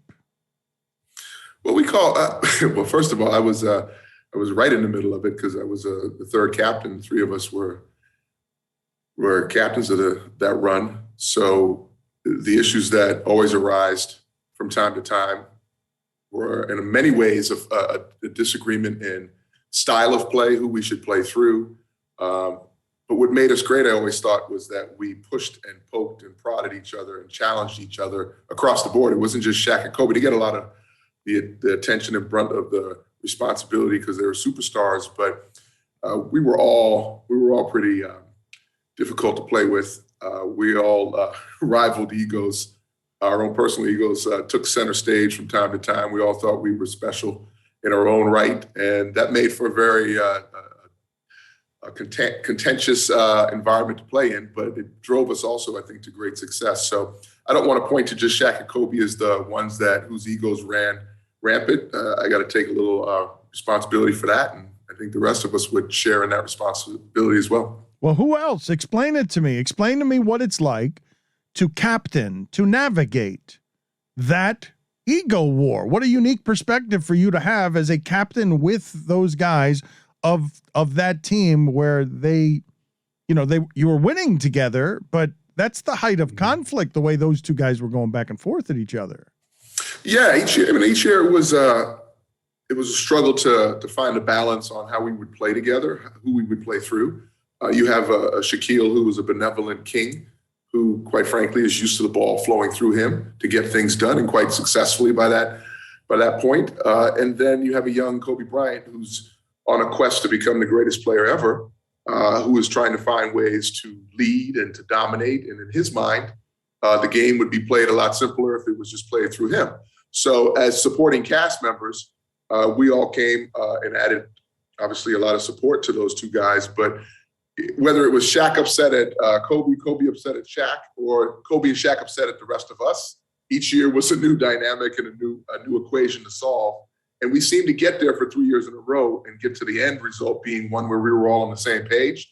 But it always took a couple fights, some fists to the head, a lot of arguments amongst each other, a lot of arguments between coaching staff and players. But at the end of the day, when it would reach the community and the audience, whether through the media, it was always usually a month or two after the fact. And then that would always recycle it again and create more issues. But we were super successful together. So I always say when people ask me about all the fighting, I always say teams should fight more if that's the result you get at the end of the day. Well, do you believe that it made everyone better to be in because that's not just competitive. When competitive turns into hostile, you can excuse a lot of the behavior with the winning, but I don't know that a lot of people would want that in their workplace, right? To be jostling for credit in a team environment between two guys of the stature of Kobe and Shaq, and to a lesser extent you. Well, yeah, but you always want to start with those problems, right? If Shaq or Kobe's the problem, you take that problem on anytime, and then you work with it, right? I always say at the end of the day, when things got super bad, they should have just got rid of the rest of us. All of us had kept those two, reset the table, added some new equations in there and see what they got. But that unfortunately wasn't the case. I just think that's in every team. That's in every family. That's in every team dynamic. That's in the workplace where I'm sure you guys go at each other occasionally. You guys don't always get along. You butt heads, talk shit. You poke and prod each other. But I think when you start with the level of talent that those two had, and you surround it with complementary pieces, it's not going to always be graceful. You accept that, but if the ultimate goal is to be the best in the game, you got a greater shot at doing that with those individuals when you start that way. Do you have, like everyone else who seems to play your sport and have an interaction with Larry Bird, a Larry Bird story, something that you either witnessed or you heard that you needed to go get confirmed because you're like, oh, okay, this story, Larry Bird, everyone's got a Larry Bird story. Yeah. I was Larry's rookie, so I got to see Larry actually fight through a back that he had that was, falling apart. My two Larry Bird stories were, really actually being a part of a team when Larry Bird on St. Patrick's Day just went bananas, I think it was, against the Portland Trailblazers in the Garden at a point in time where he was probably on, forget one leg, he was on half a back. And I think to even get ready for that game, he must have ran around the Boston Garden before the game, just trying to loosen it up. And then he went for a triple-double. I think it was like some 48 points or something, and 17 rebounds, 12 assists, a couple block shots. I don't know who let him block a shot when he couldn't get off the ground at all in that game. Went into overtime. It was just the most magical experience for me as a rookie because I had watched Larry be Larry on television for years, but I hadn't witnessed it in person. It's the thing I was looking most forward to, playing with him. But he was just, he was not at the point physically where he could do that every night. But he did it for that night, man, and it was special. My second story I always share is as a rookie that year, I came into the league, and my opportunity was to, after practice was to shoot around with Larry, play, rebound for him, try and outshoot him, play one-on-one. And the day Magic announced in that press conference his status with HIV, Larry wasn't around that day, and after practice, and I couldn't figure out where he was. So I went to look for him, and I walked into the training room, and he was on the training table, and he was crying, and it was, it was just only a few weeks into knowing Larry Bird, but it was odd to see. And then I looked up on the TV, and I could see the press conference going on, and I could just see how that impacted him in that moment, and I really, for the first time, realized how competitive the two were on the court, but how much they meant to each other for it to hit him in that way. And then it impacted all of us, but just to see the human side of Larry Bird, which was rare to see because he was so stoic and so shut off on the floor.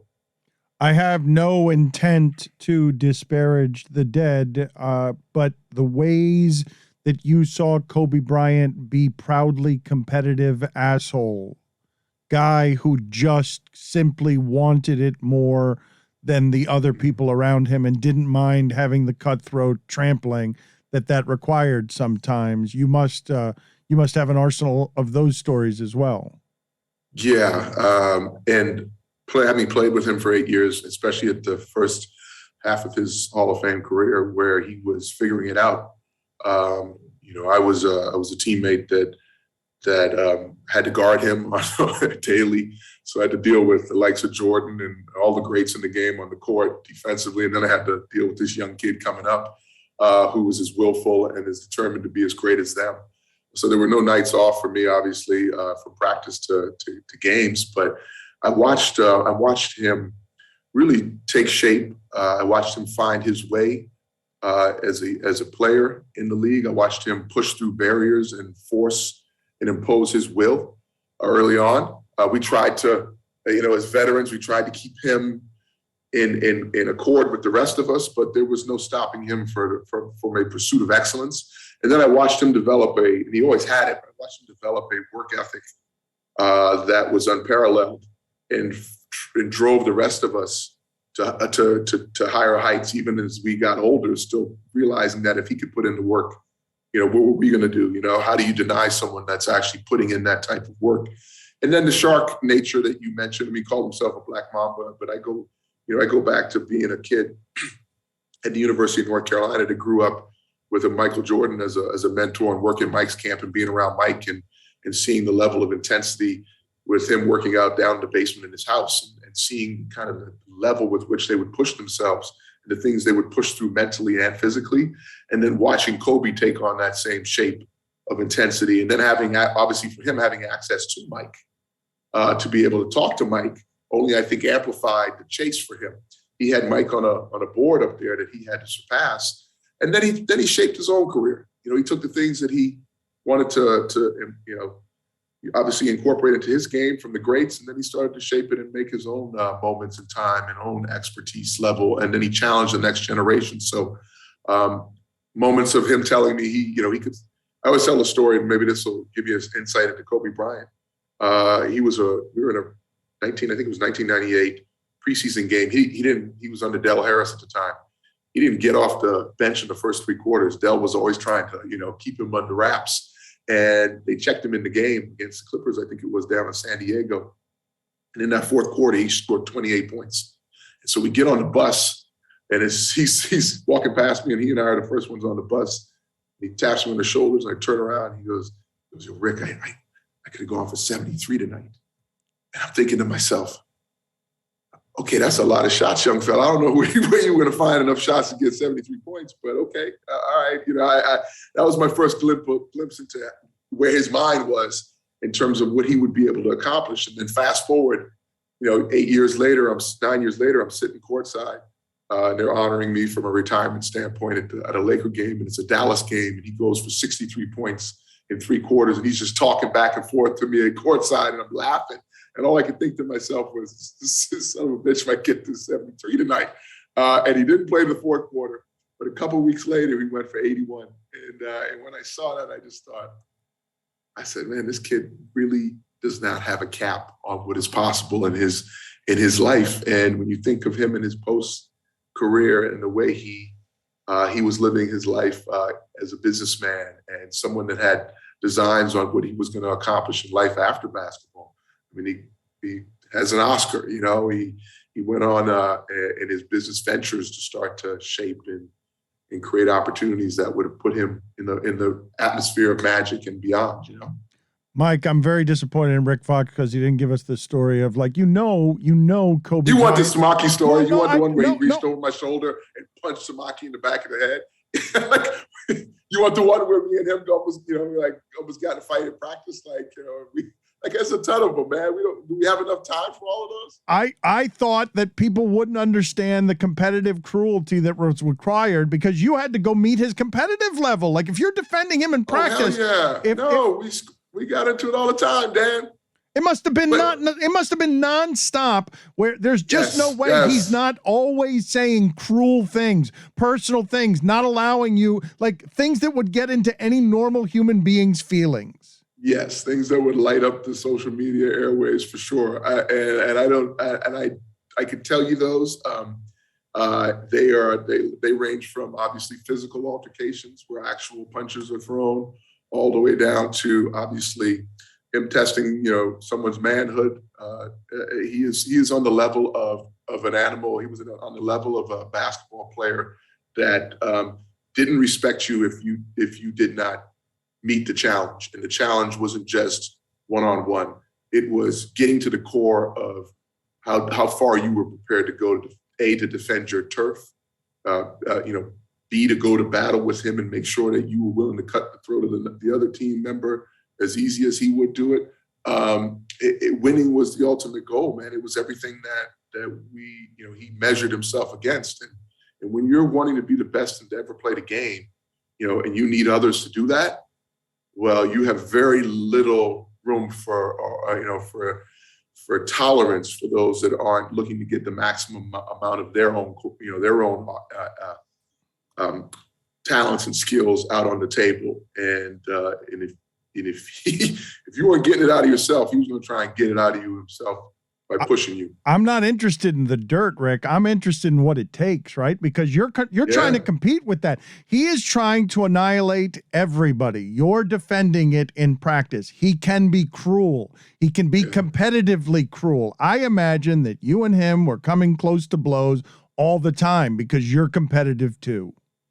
Yes, and did I have to protect my turf? He came back. I remember Kobe came back after we won our first championship, and he had dissected the triangle offense in a way that he understood that my job as a small forward was to initiate the offense. So I got to make all the decisions by reading the defense, and whether it was to dump it into Shaq, go on a dribble penetration, swing, hit the back door cut. I had like an option of like 6 or 7 decisions I could make in that moment to dictate where the ball went. That's a lot of power, right? And a lot of control. And he decided he wanted that wing position. So he showed up at training camp in year 2, and we had 4 lanes that we warm up in. It was the big guy lane, the power forward lane with the Horace Grant, the center lane that Shaq took, and there was usually Kobe in the 2-guard lane, the guard front, and myself. And those were the first 4 positions that led those lanes. I came out to practice, and Kobe was in my lane. And I saw him, and I'm thinking to myself, what are you doing over here, man? Like, move over, get over to your line. He's like, nah, I'm right here. And I thought to myself, okay, we're gonna do this, huh? So we went through practice, and in that moment, for the first few days of practice, he just was determined to be first in that line. So, when you're first in that line and someone's behind you, that exposes a lot of your back. So I proceeded to not play basketball for the next week. It was about UFC, UFC level physicality. And that led to, him, because he'd spent his whole summer building up his body.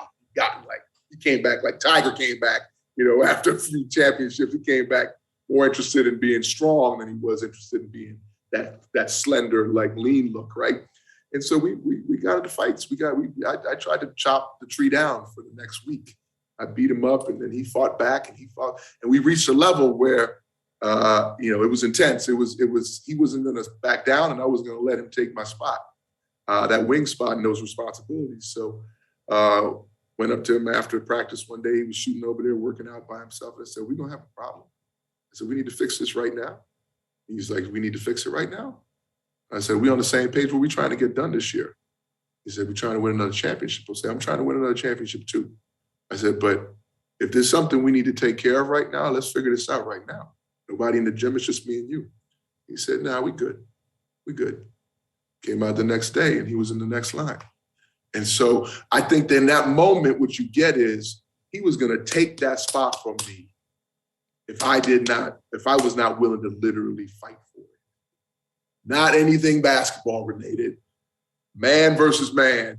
How bad do you want this, Rick? Because I'm about to take this from you. And that was a level of respect we had for each other at that point. It was just, no, forget the basketball. You're a man, I'm a man. You want something, you're trying to take what I have to eat over here. And that's not going to happen. That's the core of it, isn't it? Like ultimately that's what you loved about sports, the challenge of that. Can my best meet a legend's best? Yeah. And obviously I was not the Hall of Fame, legend of status and skill and talent that Kobe Bryant was. But he respected me as a teammate because I was willing to go to the deep end of the pool. When you tangle up and you get dragged down at the depths of the ocean, like you're in it. And so he could count on me, and I could count on him. And it's that level of respect that we had for each other that even when he retired, he would call on me to introduce him or to interview him. We had a level of trust with each other that was deep, and it was deep and a level of respect. Before we get you out of here, High Def is the company you're with us on behalf of, a multi-platform gaming company. The relationship is through your son, right? That's where it begins. Your son got interested in gaming, and you found that this was a way to get closer to your son? Yeah, thanks, Dan. Yeah, I appreciate you bringing that up. High Def is a AAA game development company that we started. And for me, games have always been kind of at the backdrop of my life. And I've added more in the forefront in retirement. I cut my teeth on an Atari 2600 playing video games, and where I found my competitive fire. And then I picked up basketball. My son didn't want to go into the basketball family business. He didn't want to go into the TV and movie family business. He wanted to make video games. And so I thought it was very important as a parent that I be rocket fuel for him to discover that path to having a career in the industry. And so I started in the esports world and became a bridge between traditional sports and video game and esports. And that led me to learn how the game making industry evolves and how it operates. And slowly I transitioned out of esports and into making video games. So we've been a 2-year company with a lot of great partnerships. We'll be bringing games to the metaverse. My son has now found his way in the industry as a developer.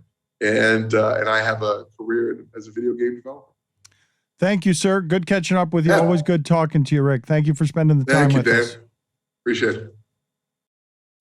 I can't believe that I am now old enough that Hubert Davis is my age, and that makes him, Hubert Davis, Stugotz, an old man, leader, coacher of men. When I think of him as a player, I think of him as a young man who's great at basketball, and now he's got such a cool story at North Carolina. It feels like he was shooting threes for the Knicks like a week ago. Man, are we getting old. And this story, thank you for joining us. He's laughing at us. Yes, Hubert is the 51-year-old coach of the North Carolina college basketball team. And thank you for joining us, and congratulations. And I just wanted to talk to you about sort of what that means to you, because it seems like I would imagine that this is a dream for you to be able to coach this basketball team. Well, it's been a dream to not necessarily coach this basketball team. It's been a dream to be a part of this program. I had grown up always a North Carolina fan. My uncle Walter Davis was an All-American here in the mid-'70s, and so as a young kid, I used to come to his games, and the only thing that I wanted to do growing up was I wanted to be like my Uncle Walt. I wanted to be here at the University of North Carolina, and I wanted to play for Coach Smith. I wanted to put on that uniform. I wanted to run through that tunnel. And to say that, I got a chance to play here, got a chance to go to school and get a degree here, and then have the opportunity for 9 years to be an assistant coach here. Now for the last 8 or 9 months, I've been the head coach here. It's a pretty cool deal. And it really puts you every day in a place of thankfulness and humbleness and appreciation for being able to do something that you've always dreamed of doing and being a part of a program like this pretty much my entire life. Is it weird for you? Just weird walking through the halls? No, not at all. As I said before, Carolina basketball has been a part of my life pretty much my entire life. It would be weird not to be a part of this program, a part of this university and this community. After I played 12 years in the NBA, my wife and I and our 3 kids could have lived anywhere we wanted to in the country when I retired. And when I was working with ESPN for 7 years, we decided to move back here to Chapel Hill. So prior to becoming an assistant coach, we were already here in Chapel Hill living, raising our 3 kids. So it's bigger than just basketball. It's a place that I call home, and it's a place where my wife and I felt like it was the best place for us to raise our children as well. Hubert, can you take us inside that conversation or the moment that, Roy Williams comes to you and says, hey, I'm stepping down. You're going to be the next head coach at the University of North Carolina. Can you put us there? Well, over the last 3 or 4 years, Coach Williams and I, when it was just us two recruiting, once in a while he would, just say that he was getting close and was I interested in, becoming the next head coach. And every time my response was, 1, silence, and then number 2 was telling him, how much joy and appreciation I had for being one of his assistants. And I honestly felt that way. And after we played Duke at home last year, it was the last game of the regular season before the ACC tournament, he called me and my wife over, and he says, it's time. He said he wanted to retire and he wanted me to be the next head coach. And so we talked for over 2 hours, and my response was the same. I felt like he was the best for this university and this program. I didn't want him to retire, and I genuinely had joy and loved being one of his assistants. And so we didn't have a conversation the rest of the ACC tournament and the NCAA tournament. As soon as we lost to Wisconsin, the next day he called me back over to his house, and he says, will you take the job? And then that's when we started to discuss about me becoming the next head coach. And so it's a pretty cool deal, and I've known Coach Williams since he recruited me out of high school, and he's always given me a chance and an opportunity, and one of the things that I always want to do is want to make him proud. Whittingham has a question for you as a shooter, and Yeah. I want to get to it in a second. But first, Jessica, Mike, why did you guys wince in the middle of Stugotz's question? What happened there? Because Stugotz tends to swallow H's, but he also swallowed the T when did. Referring to So our he called guest, him and he called him Hubert. Hubert, yeah, I'm He called hungry. him- it sounded he like called- he was hungry, hailing yeah. a ride-sharing A app. little extra he snack, the called tea. the coach of North Carolina, okay. Hubert. Thank you, Mr. Davis. I've been called a number of things. I appreciate you leaving the T out. That's awesome.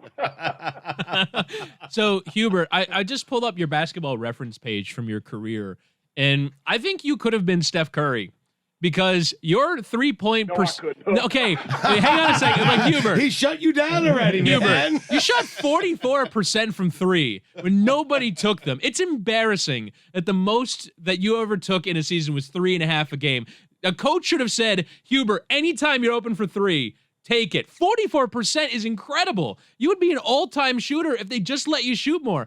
We need to go back and either relitigate your Yes, career yes. or bring you back in the modern era where Hubert Davis, the coach, would let Hubert Davis, the player, take 12 threes a game.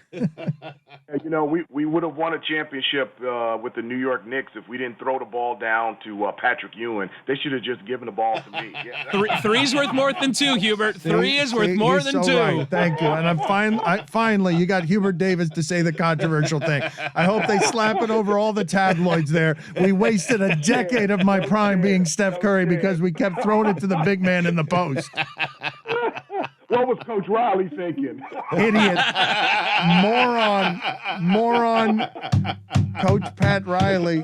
Can you take us back? Can we get nostalgic for a second? The best of those Knicks stories that you've got, the most fun that you had.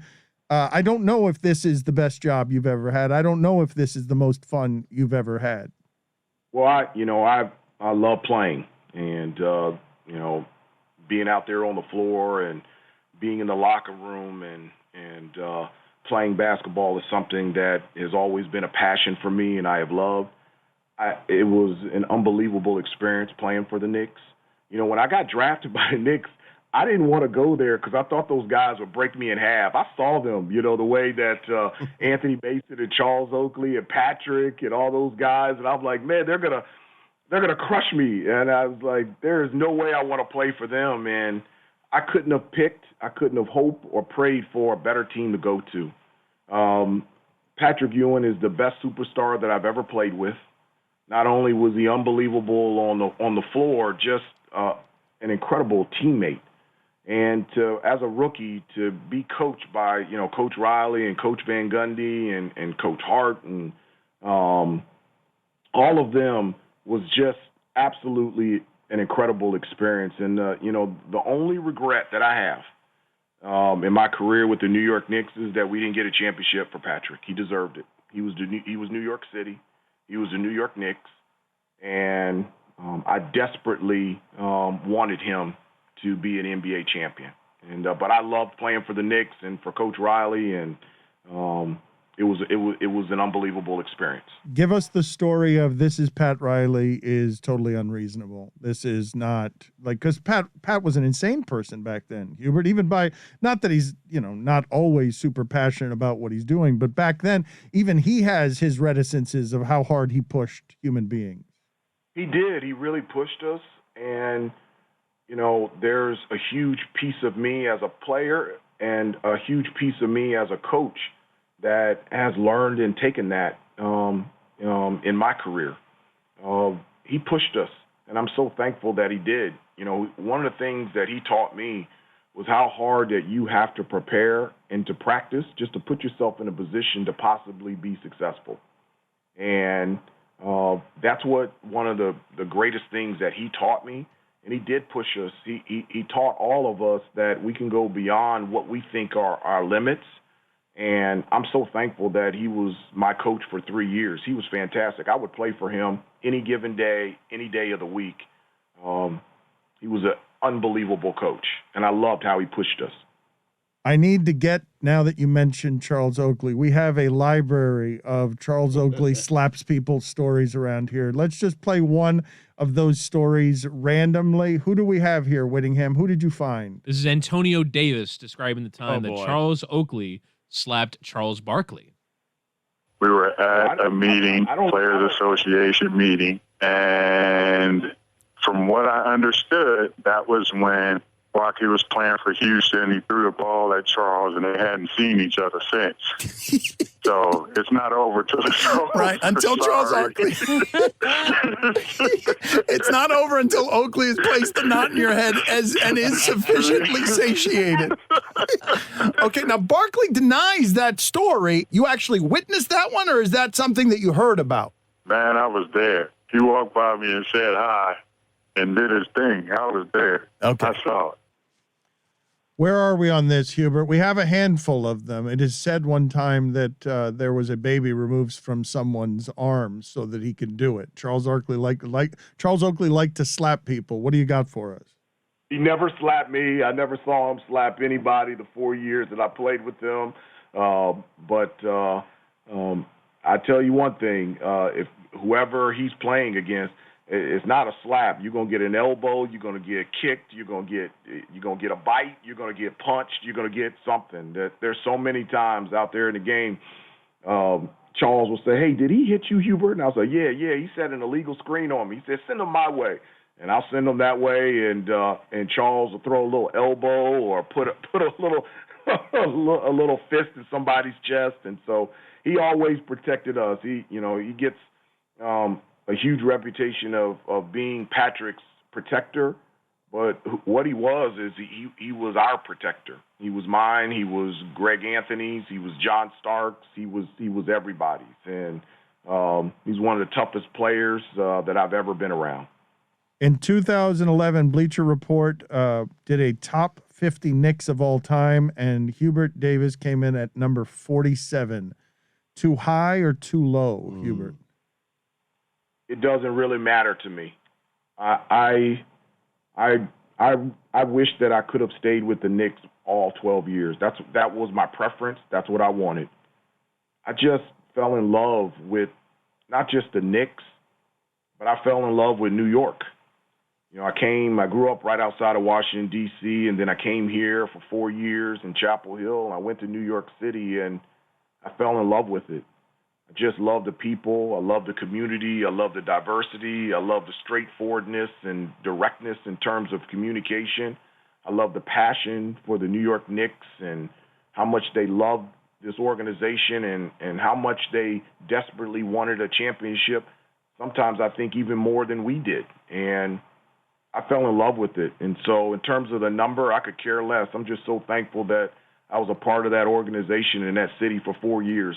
You took that more seriously than I wanted you Yeah, to. because the Hubert. problem is Charles Smith is ranked ahead of you at 46. That can't be you. Is that right? Yeah, no, I that's think they're right around each other. But regardless, I didn't expect you to take that so seriously, Hubert. I didn't expect you to care. And imagine if a coach let you shoot, you'd be the best player in his history. You'd be Steph Curry, according to Chris Whittingham. It'd be his career average from 3 would be 11th in the NBA right now. 11th. Hubert, you could shoot, and shooters can always shoot. Like if we got in a gym with you right now, we've got a question around here between Tende Tony and Kate Fagan. She was a collegiate basketball player, and 17 years ago she could shoot, but she's worried that 17 years have passed and she's not the shooter that she was. So how long would it take? It wouldn't take Hubert Davis very long to still be able to shoot, right? No, I can still shoot. I just can't move. I can shoot. All right, so wait, Hubert, if you take 100 threes right now, how many are you hitting? Wide open. Wide open? At Yes. least 8. At least. Jesus. At least 80 still. 80. But now you get me on the move, it drastically drops. But so you're a now spot. Now we're down to 20. The reason that Whittingham's a fool for saying that you're Steph Curry is that Steph Curry, in the history of the sport, he can do that off the dribble as well. From And 40 feet. It's not just. It's not.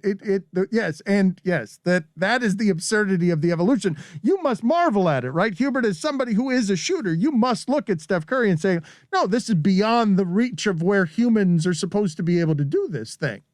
Well, I mean, he can, not only is he a great shooter off the catch, he's a great shooter off the dribble. And also, he is unbelievable in terms of moving without the basketball. And so, to be able to shoot at that range, off the catch, coming off down screens, spot up, off the dribble, and then the ability to be able to move without the basketball and to be in the condition to be able to do that the entire game, I've never seen that before. I just haven't. In the 12 years that I was in the NBA, there were 3 guys that could go hard all the time, and they never got tired. 1 was Michael, 2 was Kobe, and 3 was Allen Iverson. And Steph Curry is there. He just never gets tired, and as a defender, you can never take a deep breath. And so I've never seen anybody shoot the ball like him. Off the dribble, catch and shoot, coming off screens, and moving without the basketball as well as he is. It's so much fun to watch him play. But Hubert, in the modern day, if we put you out there, like you'd be taking 9 threes a game, right? Like the sheer volume, like your life would be completely different if you played today. I don't know if my life would be different. I would be paid more. Well, that's one way your life would be Whittingham, different. he's the Carolina head coach. He's doing just fine. It's pretty good right now. Hubert, thank you for being on with us. Congratulations. It's a cool story, and it's nice to see you living it.